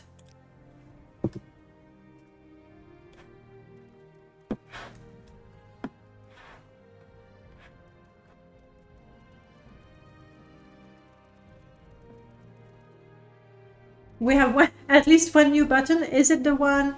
Like, I've noticed two things. There's this one to quick start the game, and there's also this. Ooh. Wow. Wow. Sunday this week, I spent a whole day trying to get Oblivion to work. I removed a mod, and maybe I shouldn't have. I can't load my save game. I did a fresh install. I wasted a whole day. And after that, I said, that's it. I made a very simple mod to edit the level list in the Oblivion construction set. It is such a nightmare. It is so slow and so clunky. In the meanwhile, Morrowind construction set.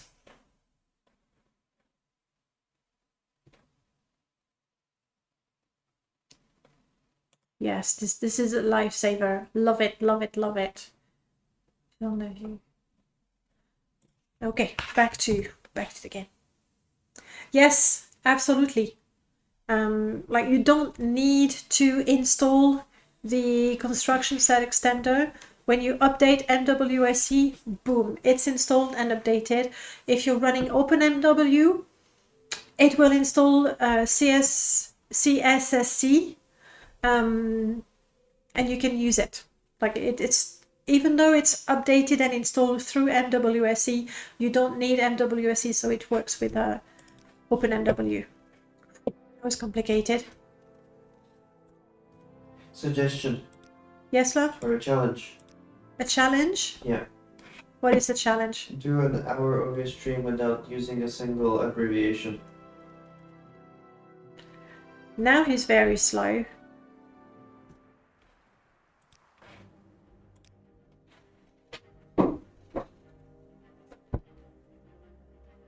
That hasn't changed though. He's so slow. Yes, maybe. Maybe. I don't know.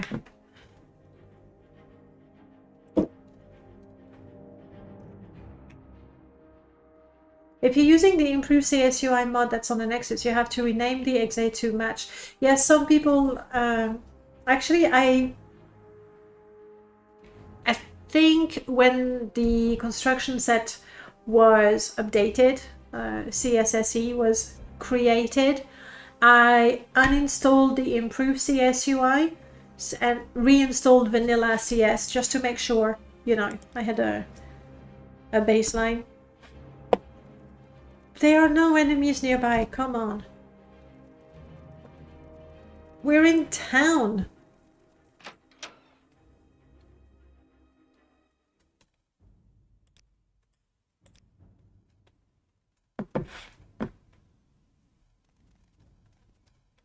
He certainly feels slow. I've got a feeling that this is not 240.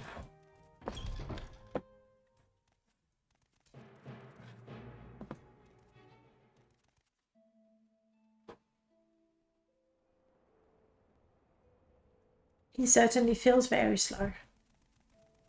But I'm not getting his stats to get worse and worse.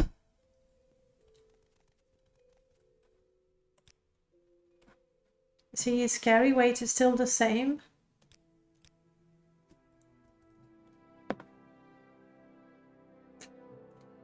Unsure. Alright, let's do the Elira test.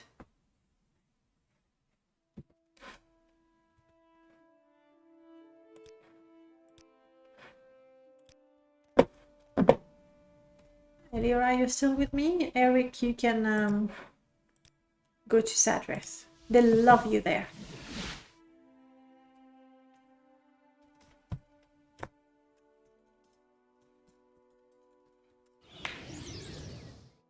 I don't know why she didn't follow me the first time round. Happy to make you. Good, good, good.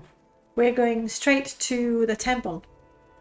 That's her personal quest slash feature, I guess. It's not really a quest. It depends how you count quests. I tend to make one quest with many steps and call that a quest. So, I've already talked to you about your background. So when I talk to a member of the temple, I get the conversation topic. Let's quick say it. Conversation. What should I do if I suspect someone of necromancy? Tell us right away, of course. The temple does not tolerate heretics. We are even willing to offer a reward. There is a Dunman named Elira, a member of House Telvanni. She boasts quite openly about being a necromancer. Full stop.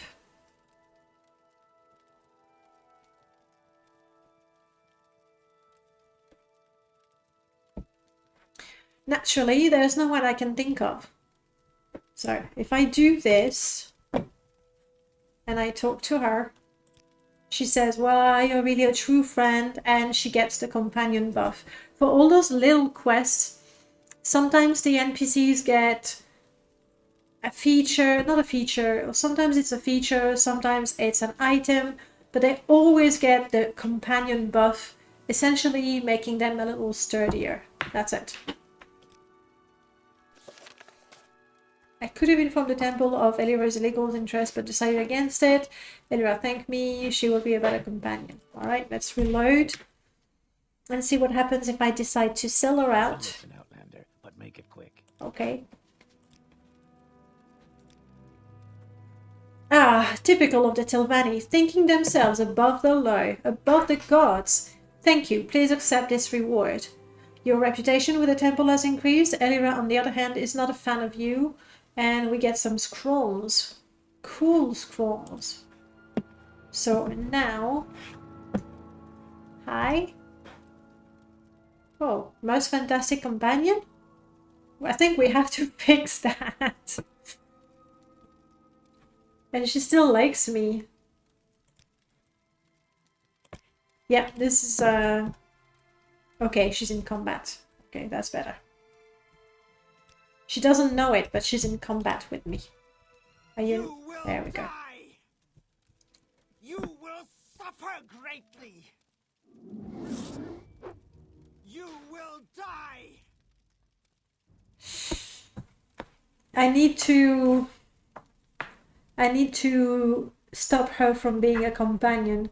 Right now, the script is telling her to attack me, but her companion script is telling her to ignore her aggressive feelings. Now you die!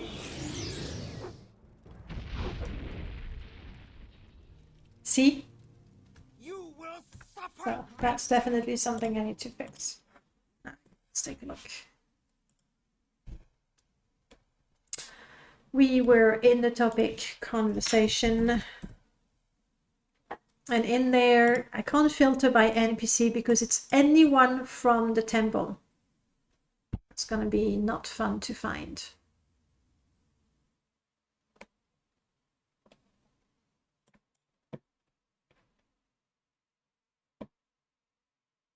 I don't even remember the exact line. There it is. Whew. All right, what did I want to fix? Full stop in the choice. All right. Okay, here. I make her very aggressive. Yeah, see, I make her very aggressive, but I didn't tell her you're not my companion anymore. So that's... how is it? Set follow to 0. Let me just check there.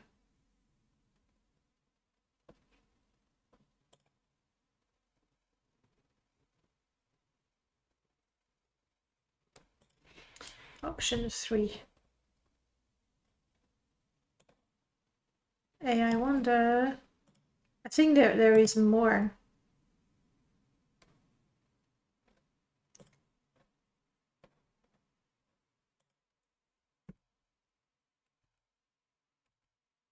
There we go. That's for them to start following you. So I want to set companion to 0. And this, she stays right where she is. And this she follows.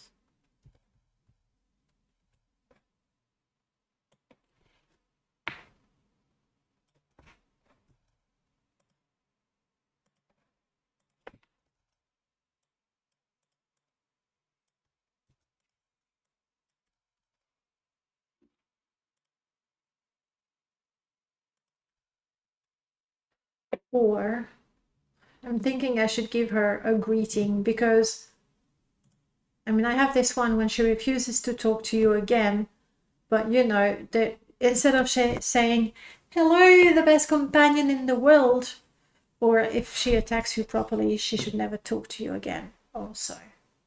So I need to change one or the other.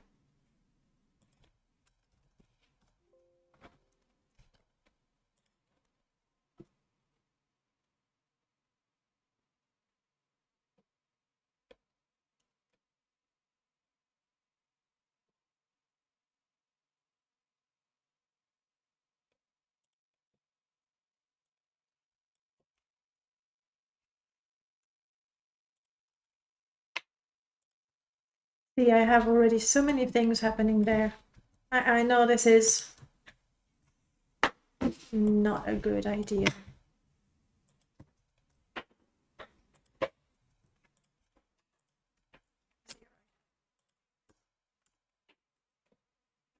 With so many things, really, I should make a script.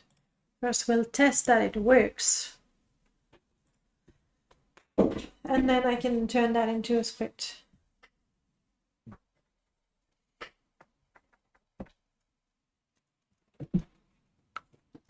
That's how many companions we've checked. Akul, Derek, Eric, Elira. 4.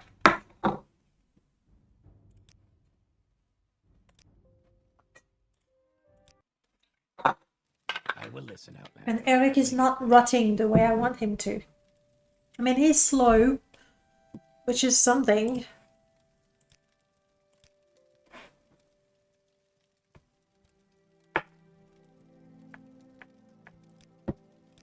So now she's not even going to... How wonderful. Yeah. Welcome, Outlander.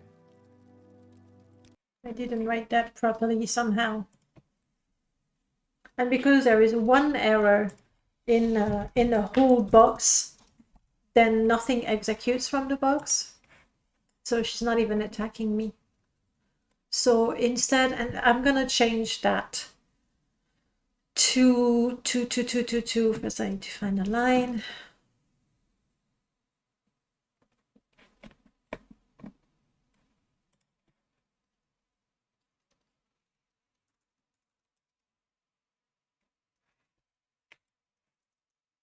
My journal is at 300.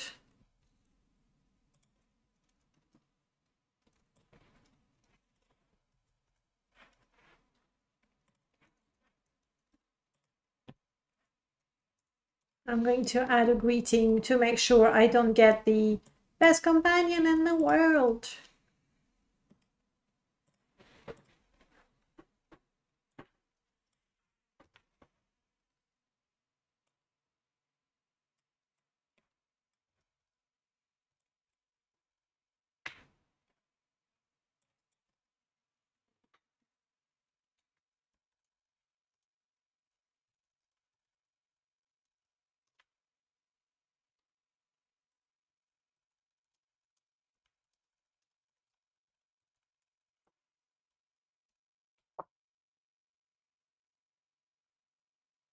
You did what? Sold me out to the temple?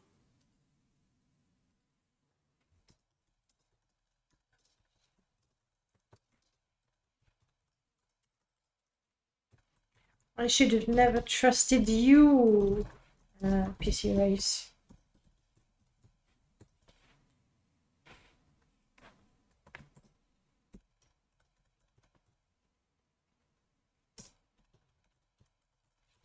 Elira, readies herself to summon a Born Walker. That seems to be her first move in a battle, so that works.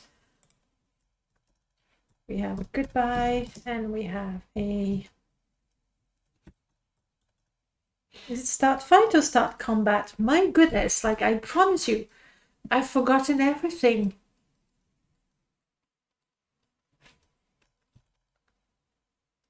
Start combat player, I think it is. Because in my other line, I used the set fight to 100, making her aggressive, but because she's still a companion, she immediately stops attacking. So we don't want that. With that, she will attack me directly, which I think is better.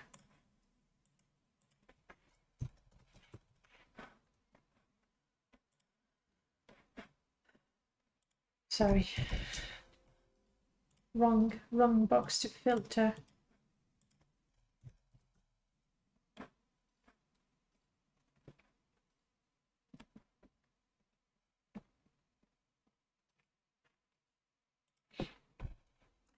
Instead of set fight. There we go. That way, when you talk to her next, wherever she is, it might be here, she'll attack you. And she'll say something to you before attacking you. Good. That's Elira fixed. Eric is still cursed.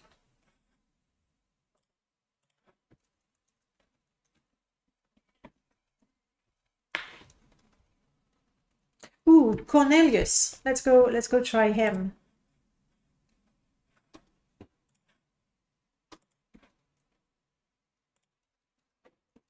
And I realize, oh, we'll go in game. We'll have the music in game. Like there are, of course, some typos or sentences that make no sense because as I'm writing,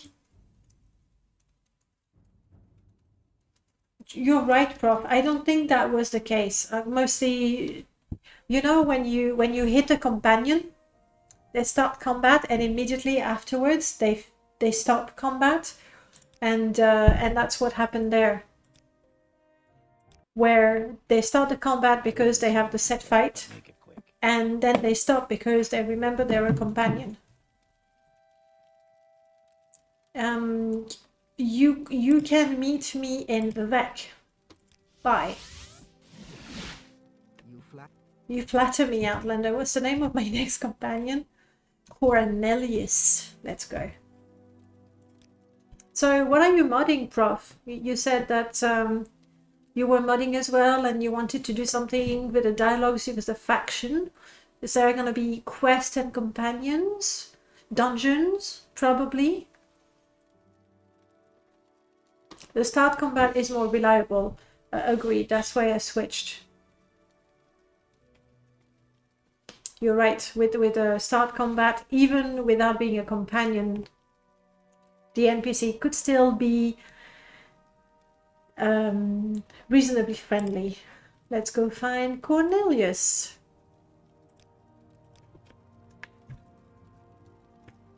Cornelius can be found in front of Dwemer ruins in the Molag Amor region.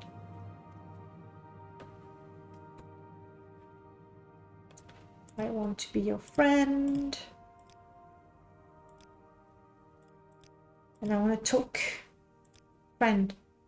You know what? Let's be companions. Alright. Oh, he has a barter option? I don't think he should. Cornelius, no barter. Thank you. He would sell me his shoes. How sweet, though. The repair and enchanting, he can keep that. Thanks. Background. I am an artificer, which really means that I like to tinker with devices and infuse them with magic. You'll understand then that I have the deepest respect for the Dwemer. No one has mastered matter and magic the way they did. And so here I am, trying to buy Dwemer schematics, hoping to improve my craft and learning from the best.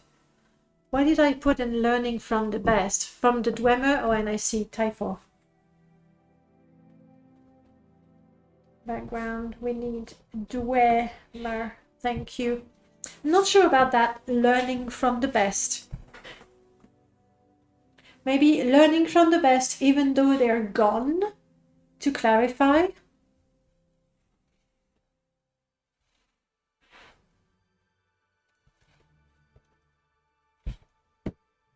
I'm just finally finishing the long list of upgrades and fixes for the Plume Mountain. That's great news.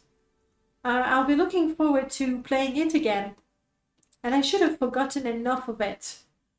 Though that I remember, I think what I remember the most was walking back through the corridor, getting overburdened. That was a challenge. Mostly because at that point I felt like I had done it, but I had not done it yet. Which is a good thing, and I keep it. That was good. Alright. I've added those. I hope they're not too immersion breaking. But I also, when there's so many different NPCs, and some of them have their quest started because you reach a certain level, others because you speak to them in a certain location, others because you give them certain items, so you don't know. So I put those things here as a hint. So we need Dwemer schematics, and we need to find Clicker. It's going to be harder to find Clicker because he's in front of a Dwemer ruin, but I cannot use the mod to teleport to a creature. But for now, let's get ourselves Dwemer schematics. How you doing, Murdercrats?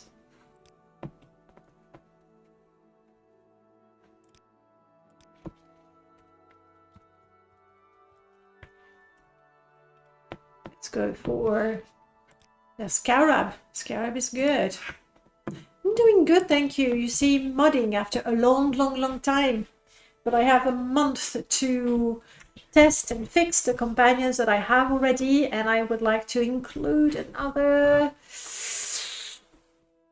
half dozen would be good. The mechanism described in the schematics, I can adapt them to my bracers. I'll need some fire salts, frost salts, and a couple of common soul gems. Cornelius copies the schematics in his own journal and writes a few notes. Alright, so now we have a quest.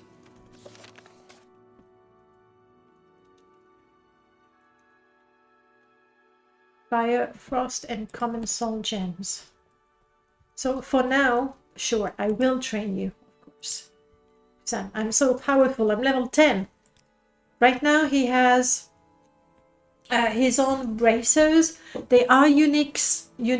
They are unique. So I can change them, but they have exactly the same stats as Dwemer bracers. They have nothing special in terms of, you know, ability.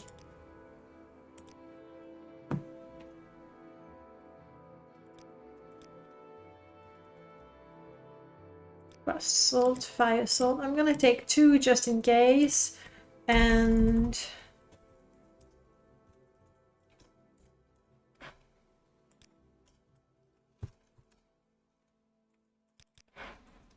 common soul gems. So again, I'm doing the quest right now, giving myself the items, but first you have to find him. Then you probably have to go back to your home or to town to get those things. It takes more time than it's taking right now. You have found everything I need. Thank you. You hand over the salts and soul gems.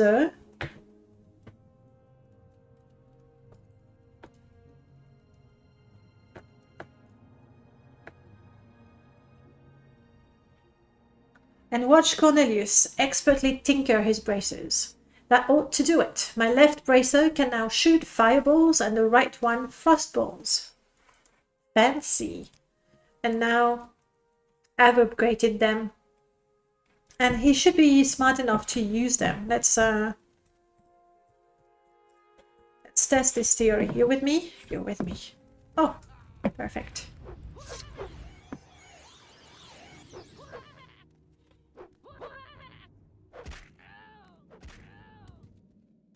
No! Don't get the zoomies. Interesting, he used each of them once. Meaning if you don't have fights after fights after fights after fights, he should be able to somehow regenerate a little bit. I wonder if I should increase the number of charges. Like, I'll increase to 12. Thank you so much for the follow. Welcome on in. I'll increase to 12 charges, so that's 6 enemies that he can fight without needing time to rest and everything.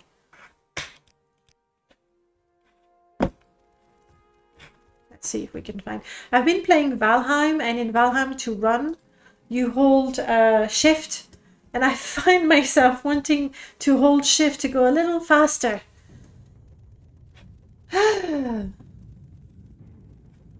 Enemies, enemies.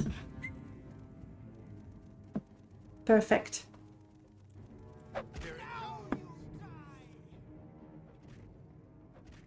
He's not using them straight away.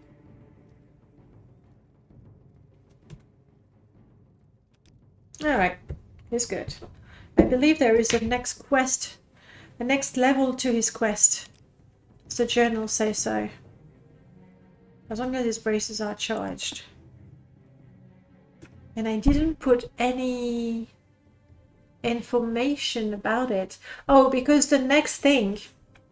Valkol, that was you. What kind of character are you doing? You're gonna be disappointed. My character is where's my name? Skula. And I have all kinds of problems. I am oh, I have a distracting ring. Hello. I don't know where I picked that up. But anyway, we're just testing a mod, one of my mods that adds a bunch of companions and quests. So I'm going from companion to just test.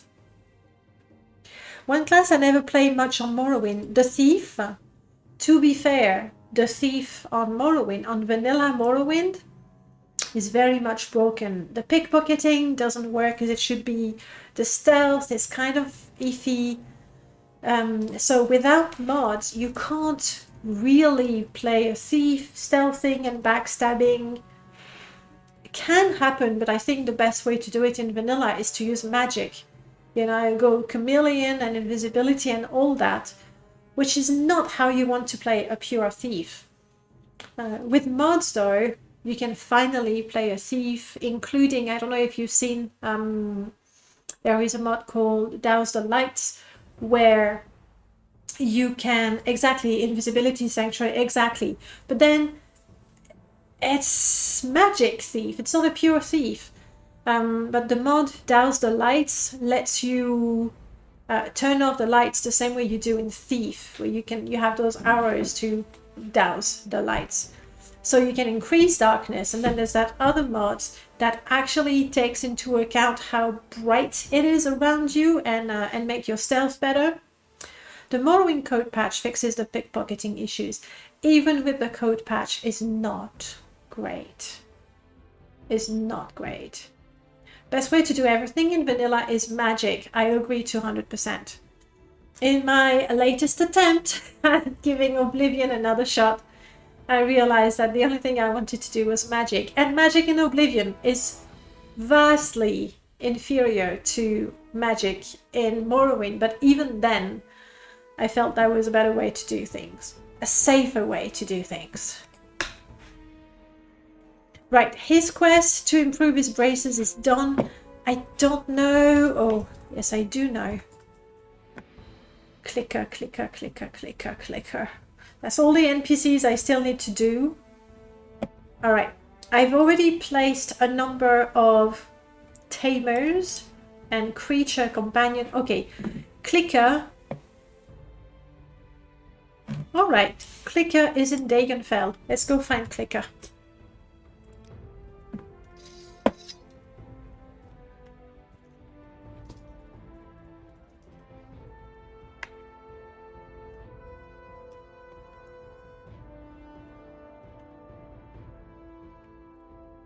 What did I do?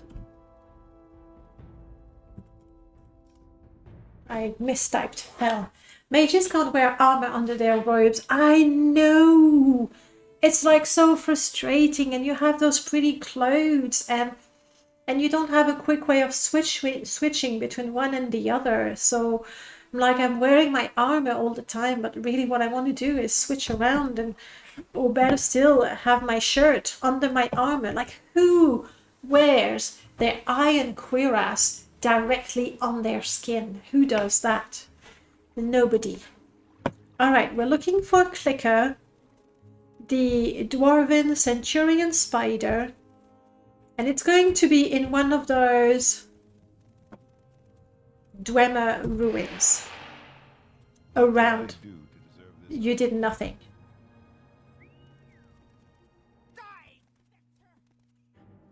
Clicker. No, you just go away. You go away.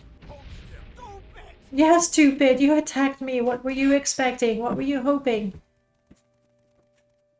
Anyway, I don't see Clicker here. I don't hear Clicker. You chose the wrong Bosmer to miss. A Bosmer. One of us will die. That's you. Easy. Easy choice.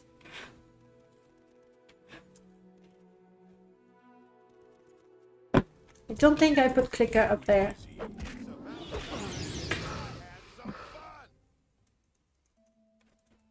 If you say so. While we're here, we might as well, you know, pick up. Okay, Clicker is not in this tower. There's also the vacant tower. So we'll go. It's even worse in Skyrim. Yes, I was talking, well, a long time ago now, with the guys doing Skywind, and they've actually found a way to split up the armor into different slots again in Skyrim for Skywind. I don't know if that's one of those or if I went too far. Is there a door?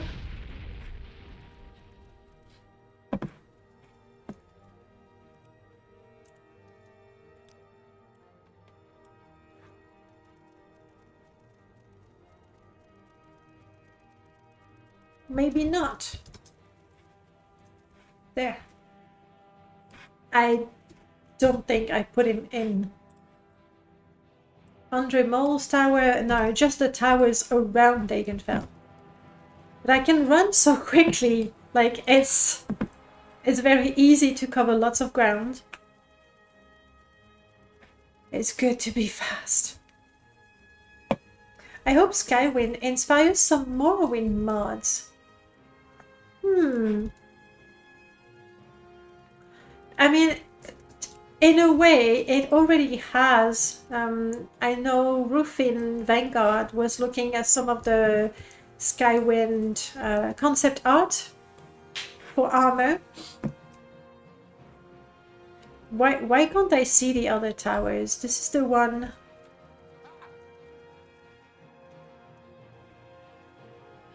There we go.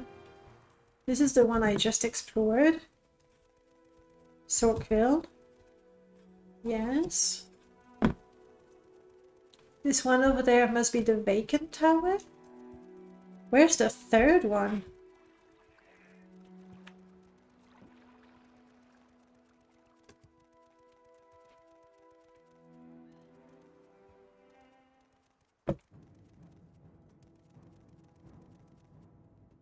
Andre Mole's tower. Come on, clicker, clicker! I found clicker. Let me see, let me catch up with you. Does anyone know if Tamriel Rebuilt still feels like Morrowind? The Onyx Leviathan. Hello, welcome on in. Yes, I would say so.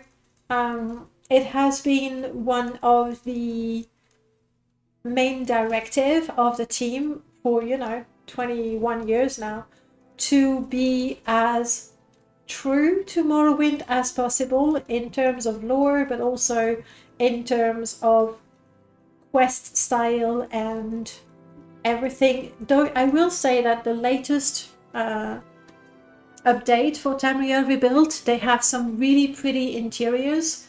Like, they are clearly superior in quality to what the original Morrowind was. So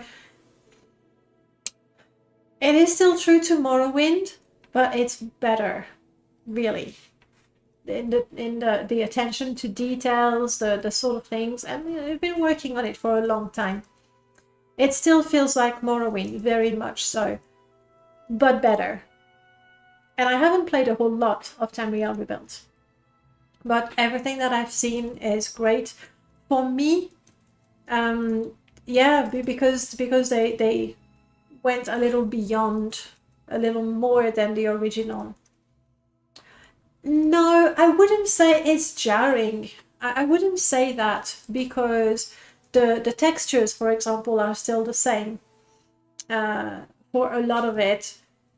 I wouldn't say it's jarring. It's more eye candy, probably. But then again, I get that it's completely personal as well. Glisp, you're more up to date with everything TR related. What was divisive about the latest update? Was it the direction they took to make things prettier than vanilla Morrowind, or some other things? But I would definitely give it a go. For me, every time I've played it, it feels a little empty. But that's because for the asset deprecation, okay, that's an entirely different issue, really. Though it did cause a lot of problems, particularly for modders, and I guess it was pretty frustrating for users as well. They didn't think about that, but I know for a fact that the next update, we're not gonna have that problem. They'll keep track of things better. But yes, TR feels a little empty to me because my Vardenfell is overly modded. I have more of everything going on there. So when I went to Old Ebonheart, to these new places in Tamriel Rebuilt, it felt very vanilla Morrowind, as in empty. Like, I wanted more stuff happening. But that's because my game is too modded. I think you really give it a go. The Onyx Leviathan, unless And if you look at the screenshots, you'll get a pretty good idea. If you look at a few screenshots and you go, that's clearly jarring, then you know. I know they're working on new regions as well, and they have new assets like the trees and the plants, and they're completely new.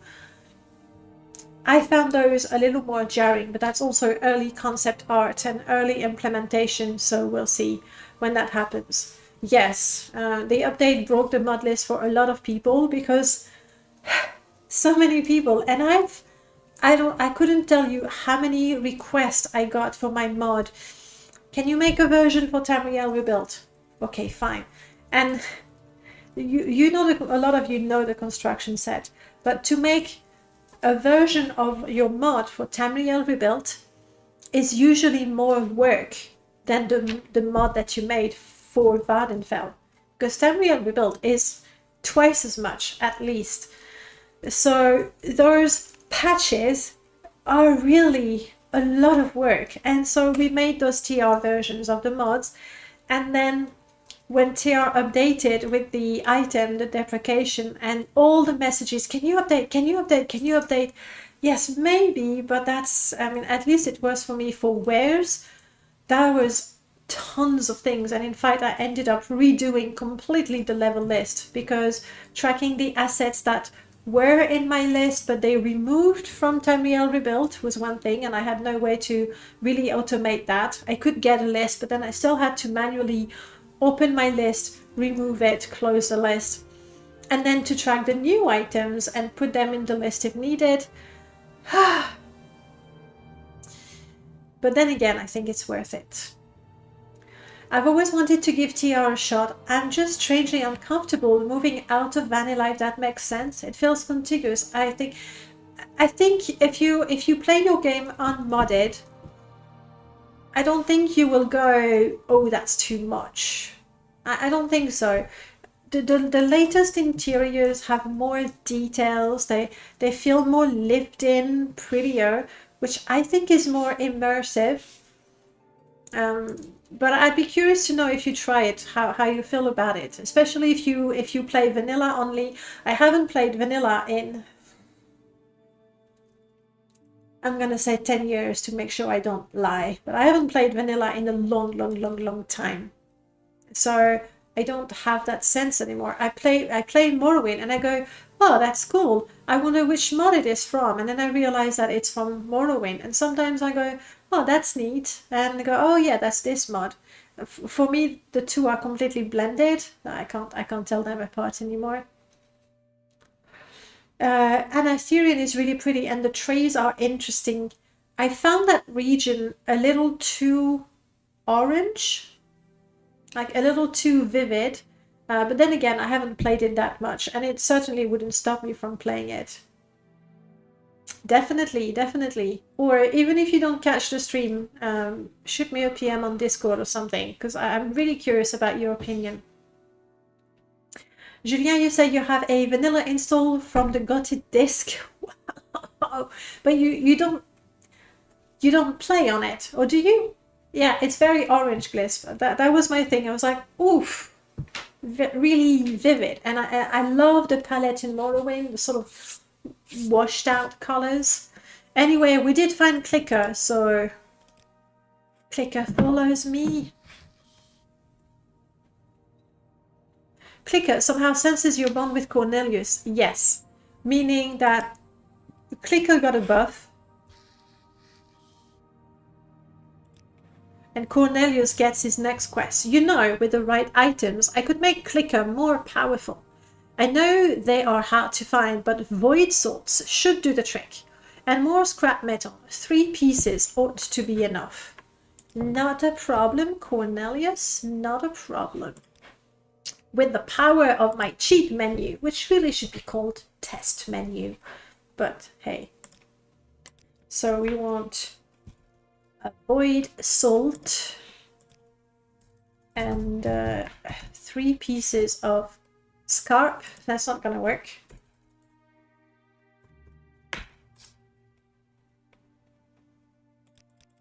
Scrap metal. So right now, let's find an enemy. Are they really strong enemies in here, you think? Or there are none. Oh well. Am I missing something? 2 void souls. Apologies. Apologies. But in my dialogue, did it sound like 1?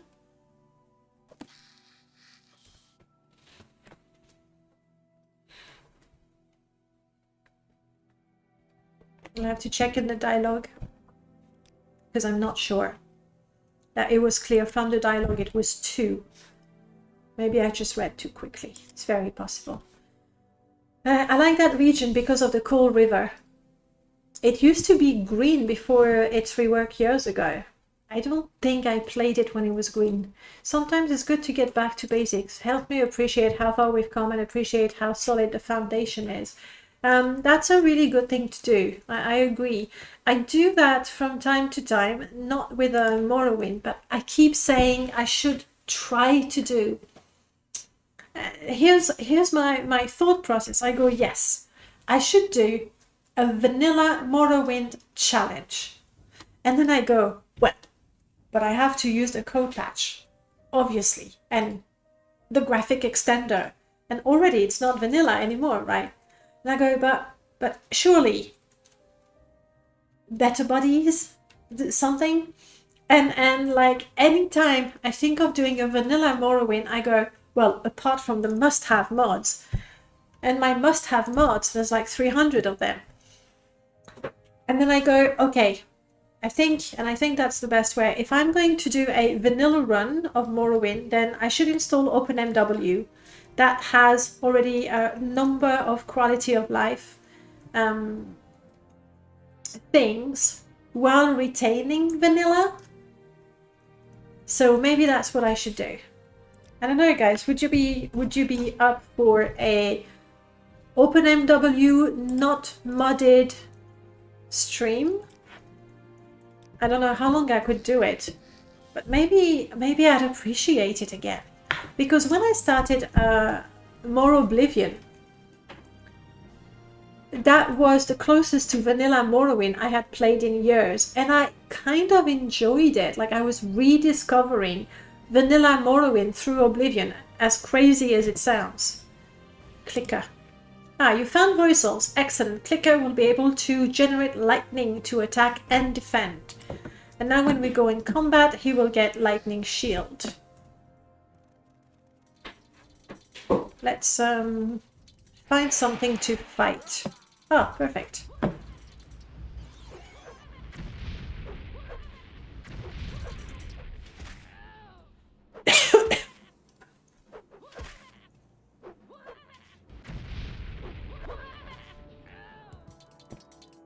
No lightning shield, very disappointing.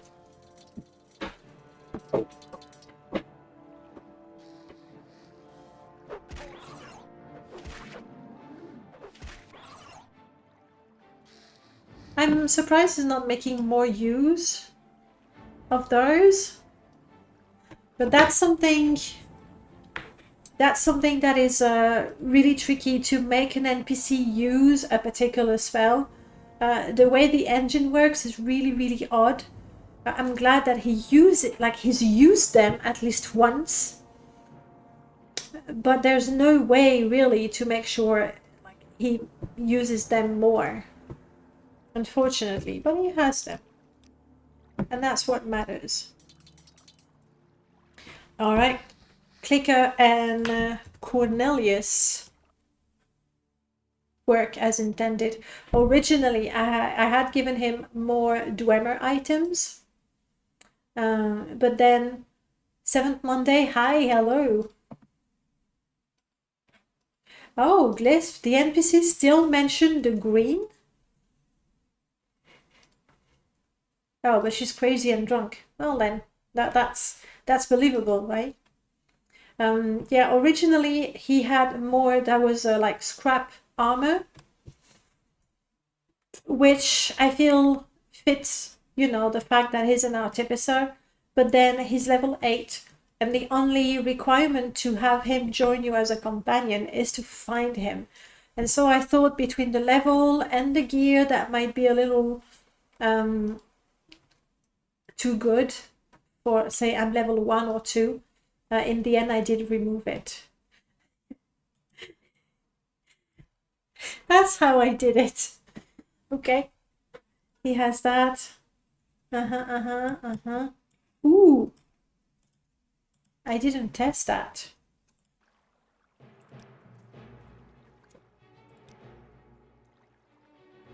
The name of the book. It has to have the word Dwemer.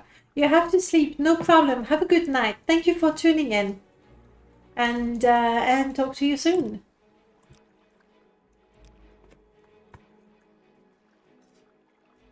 Ancient Dwemer, antecedent of Dwemer, Dwemer. What's the name of the book with the that teaches you how to summon the Dwemer sphere? Do you remember it from the top of your head? Animalcule. This one, I think. Yes, we've tested a couple of companions, and I have just a couple of things I need to fix with him.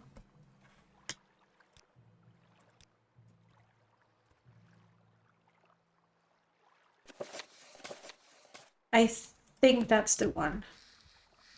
Yes. Aha. Aha, aha.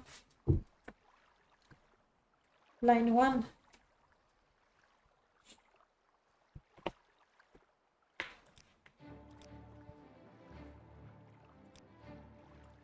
And full stop.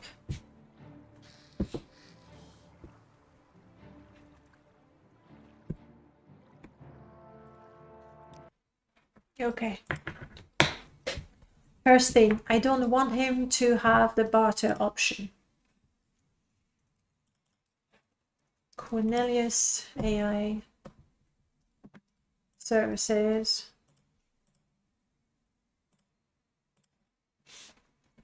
You enchant your repair. That's it. So no barter. Then in his dialogue background topic,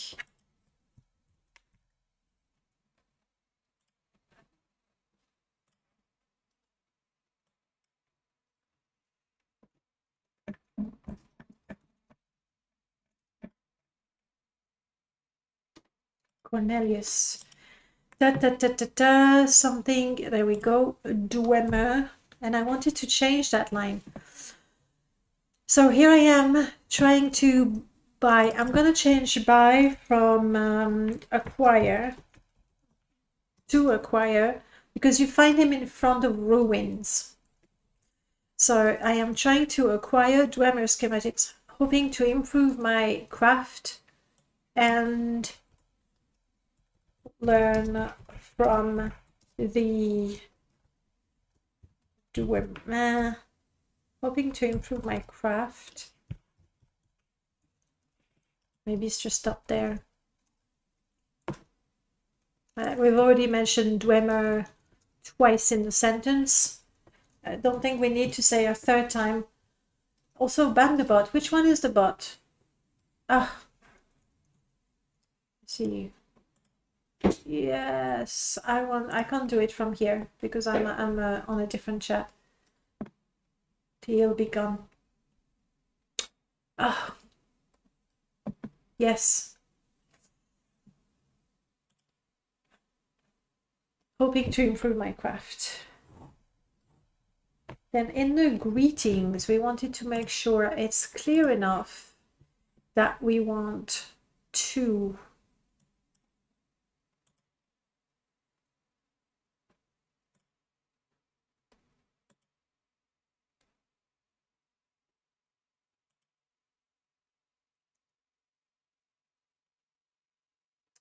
Do you mind if I borrow this book?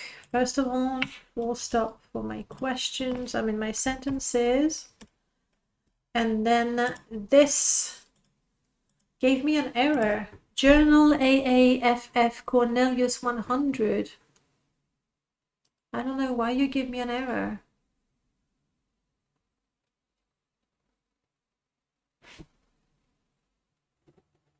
And it did say You're on your way, Glisp. Well, thank you so much for stopping by and for sharing your knowledge of Tamriel Rebuilt. Have a good time.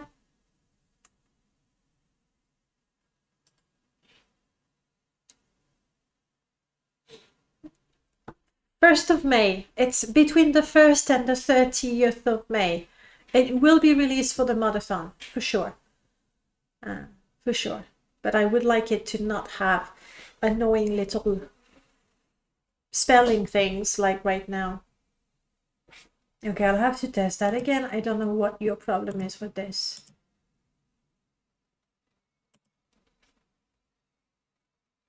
So here.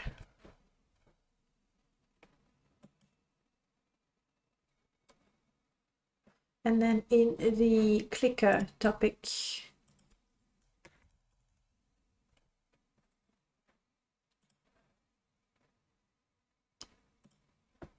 Okay. See, all right. I put void souls, but I didn't say how many. Okay. So 2 void souls should do the trick. And then his items, I think I'm going to increase the charges a little bit to 12. That's it. Cornelius bracers to the enchanted ones. Sorry, it's only enchantment.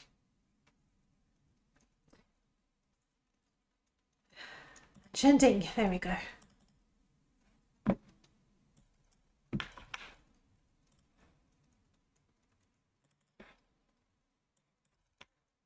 So theoretically, he should be able to cast it 3 times before he runs out of charges. Though he seems to want to cast it only once, but that's the way it is.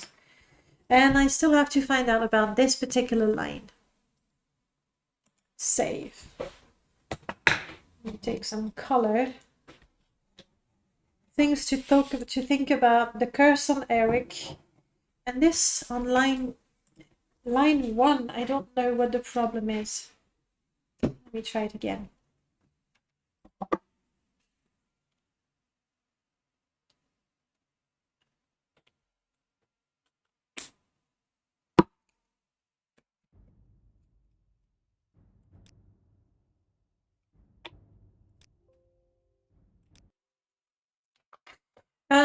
Not very, very much.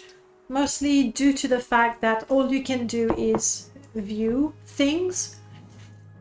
And the fact that you load, it takes quite a bit of time to load, regardless of how many mods you want to compare. So I don't use it that often. Only if I want to check for a specific conflict in cells, for example, because they are quite annoying to find out. Otherwise, I use the conflict detector plugin, conflict detector, which is a lot faster because you open the program, you select the plugins you want to compare, boom, 5 seconds, and it compares. You don't get as much information as you do with test review, but you can edit things from the program.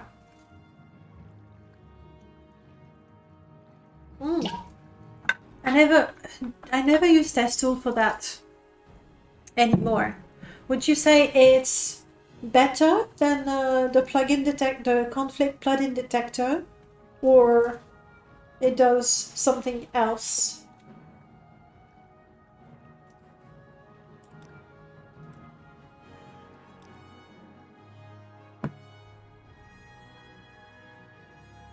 It's not finding. Why is it giving me that error?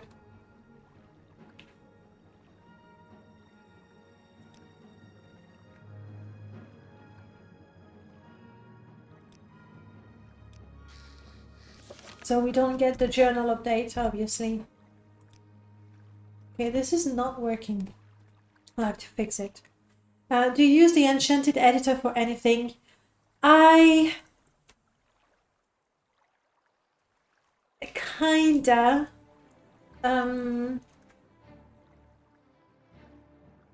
I used to use it quite a bit for manual cleaning, not so much. If I want to do manual cleaning, then Tessame, is it Tessame? Is better, I feel, like faster. So that's for conflict detector. Oh, the advanced editor is the one I use for manual cleaning. Test tool, I only use it to clean, to do the double clean with the test 3 command. And view is there. It's just, it takes a lot. Like, if they implemented the actual part where you can edit, like they did for Oblivion and Skyrim, this would be gold. Absolute gold. But right now, it's good to find out precise information, but you still need to go and open another program to fix it. So if I can find the problem with other programs that allow me to edit, then I will use it. Yes, Enchanted Editor sometimes does weird things. The piece of advice that I got from Abbott, what he does, he uses other programs to look at things. In particular, one that I really, really like. Where are you? Morrowind Edit. Really like Morrowind Edit.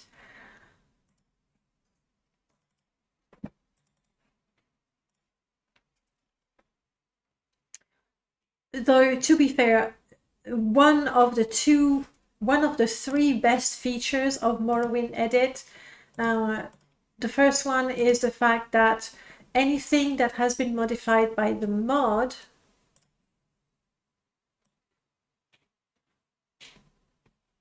is highlighted, but we now have that. Exactly.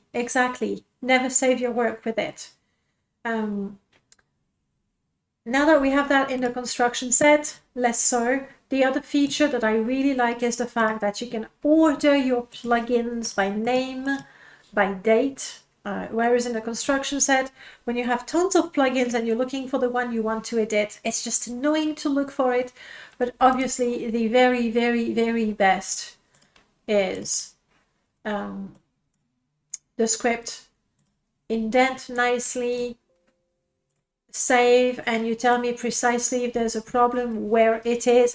It's not perfect. There's a few commands that the program doesn't know and say, ooh, it's not working. It is actually working, but this is so good. And I talked to Null Cascade when they started working on the CSSE, and I was like, please, can you port this just the way it is, not even add the few functions that it doesn't know, just that. But like Null was like, not if you pay me $1 million. Like he doesn't want anything to do with the script editor in the construction set. Maybe it's changed because there's been a few development and I haven't been paying attention. But this, I agree, Escobar, totally invaluable. When you say on the fly, what do you mean? Not while running the game in the background, right? Because that sounds like a terrible no-no. But yeah, compiling script in MW Edit, there's nothing better for now. Unless, you know, you really know code, well, Morrowind script, and you don't need help. I do. I need it. So checking for the script error. Okay, good. I was like, why not? Why not? Okay, so my book thing is not working and I'm not sure why.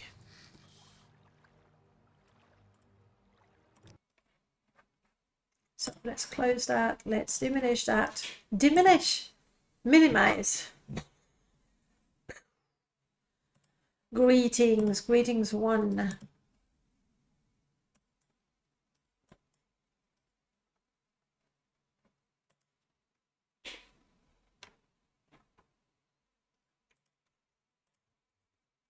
So it's telling me that this line is causing a problem, which is, I don't get it. It's pretty standard. Journal. Did I misspell the name of the journal? Ah, yes I did.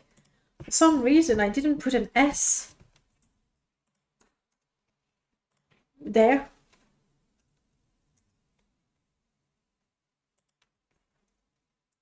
Yeah, that was it. Stupid, stupid error. The name of the journal entry is Corneliu, not Cornelius. Okay, good. Scripting in Morrowind feels to me like trying to tie my shoelaces while wearing oven mitts. I think most people would agree with that. Though this is probably more an indication of my ability with coding in general. Like, I can't code to save my life, but I have talked with a lot of people who, you know, understand code, and not one of them has said, yeah, no, it's a good program. Simple, sturdy language, go for it. Nobody. There we go.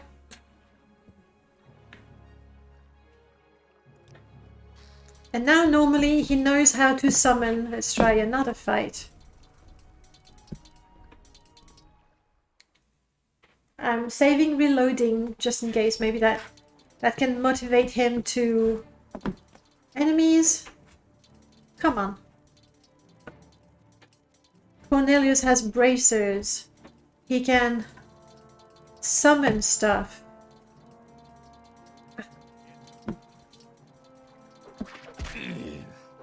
Oops. Ah, they found a better fight. That's his bound mace. Either he's trying to use the bound mace, or he's trying to summon the animunculi. Using his bracer.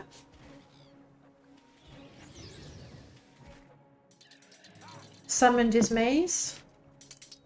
This guy. Killing with his mace. He did use the bracer though. I didn't see the lightning from Clicker.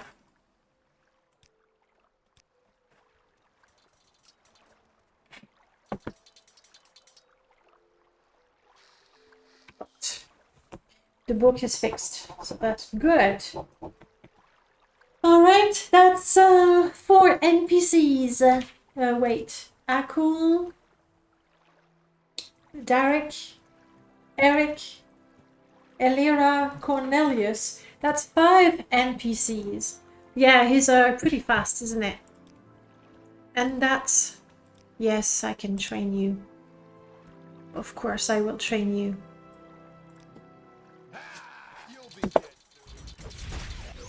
There we go.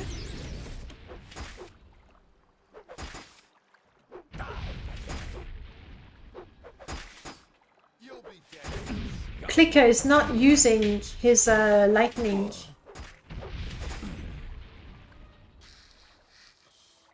Clicker is not using his lightning at all. He's using his bracers. Thank you. Let's check that spell for Clicker. Spell making. Clicker buff. I put that as a spell that always succeeds. Maybe it's because I've mixed a target and self spell.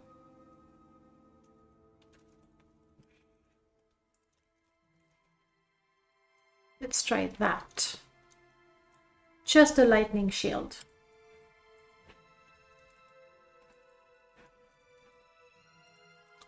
We'll be fine, Morrowind, we'll be fine. Maybe because I had 2 different targets for the spell. That might have been why it didn't work.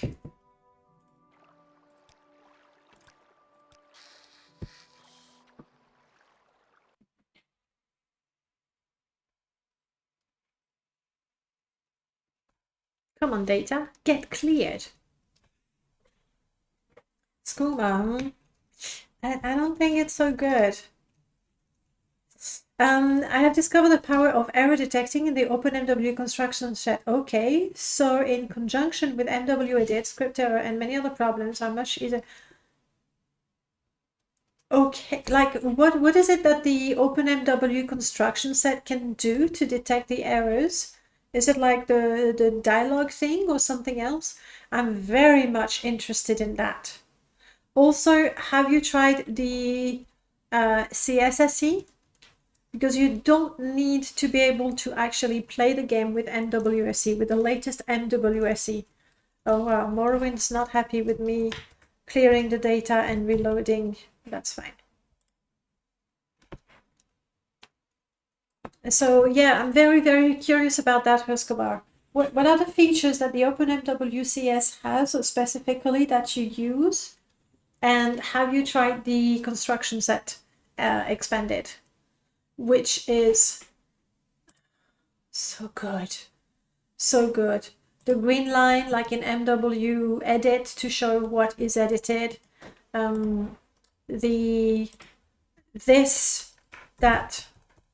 you know, with the basic construction set, you type the first two letters, and by the time you type the third letter, T, it gives you the word that starts with T. That was horrible. This, so good. Those filters there, so much faster. The fact that you can save stat, so good. Detail Devil, hello, how are you doing? Lines to show you the axis object. Oh yes, like, okay, let me save.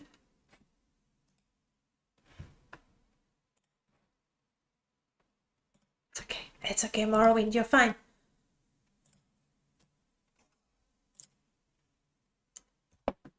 Like when you have an item and you move them, it shows you the axis, and also you can make them, I forgot now, how was it? Shift, I forgot. Anyway, you can have objects snap against a particular surface. It's amazing. I'm CV blessed the CSSE. Just now I need to learn how to move the darn CS camera. You mean like this? Or like this? The fastest way to move is to select an object, hold shift and then move the mouse around to look, or hold spacebar and then move the mouse left, right to move like that. I find that the fastest way to move from one, area to another is to select an item and then use C, for example, to snap right next to it. Rather than go like this. So I would select the item I need and then C, you're not going to do it, and then C to get close to it. And so shift to sort of look around the object, spacebar to pane left and right. OpenMWCS checks it all, saves an ESP in OpenMW format, then look for file, verify, hit that, wait, and you'll find everything wrong with your game. Wow, that sounds almost magical. Now I'm wondering if I should install it and run my mod through that, because obviously, I mean, looking at warning is fine. Would you get the same sort of messages as you get from your warning text, telling you when there's a missing texture, when there's a sound missing, that sort of thing? That sounds really, really good. And also, I'm thinking that if OpenMWCS can do it, the CSSE can probably do it too. But we'll see. Anyway, guys, it is 9 o'clock. We have made progress. Like I never expect to make amazing progress when we do a modding stream, You'll get the missing icon, etc., etc. Is it more details than the warning text file that you get? I'd be curious to know about that. Anyway, we've been through 5 NPCs, which is pretty good out of the 25 I have already. I didn't expect to make great progress, but you know, getting back into it and looking at my NPCs, I am excited again to have them in my game, to make sure they work properly in the game. So hopefully in 1 month I will have a shiny mod for you guys. If not, it's gonna be in 2 months. We will see how it is. Anyway, we are done. We are done. Guys, thank you so much for spending time with me. It was a pleasure to talk to you as ever. I'll see you next week.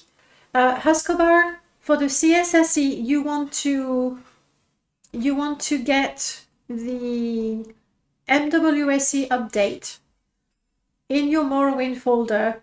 Double click that, let it do its thing. You get the updated MWSE, but you don't care. But it also automatically updates your construction set. I can show you right now. I'm sorry, guys. I said goodbye to you and I'm not even done. So you want this one. You let it run. Yeah, of course. It runs its thing and essentially it installs this I don't know if you can see it, yeah, the CSSE DLL. I think in fact just plumping the SSE DLL in your folder would do the trick, but it's nice to just double click this to make sure you have the latest version. If you have questions, just PM me on the Discord anytime, or Twitch if you prefer. Right now I will see it. All right, guys, thank you so much. I'll see you next week. Maybe a bit of gameplay next week. We'll see how it goes. It's always a surprise, even for me. I thought I was going to play Corsair today. Little did I know. Have a good time. I'll see you soon, guys. Bye-bye.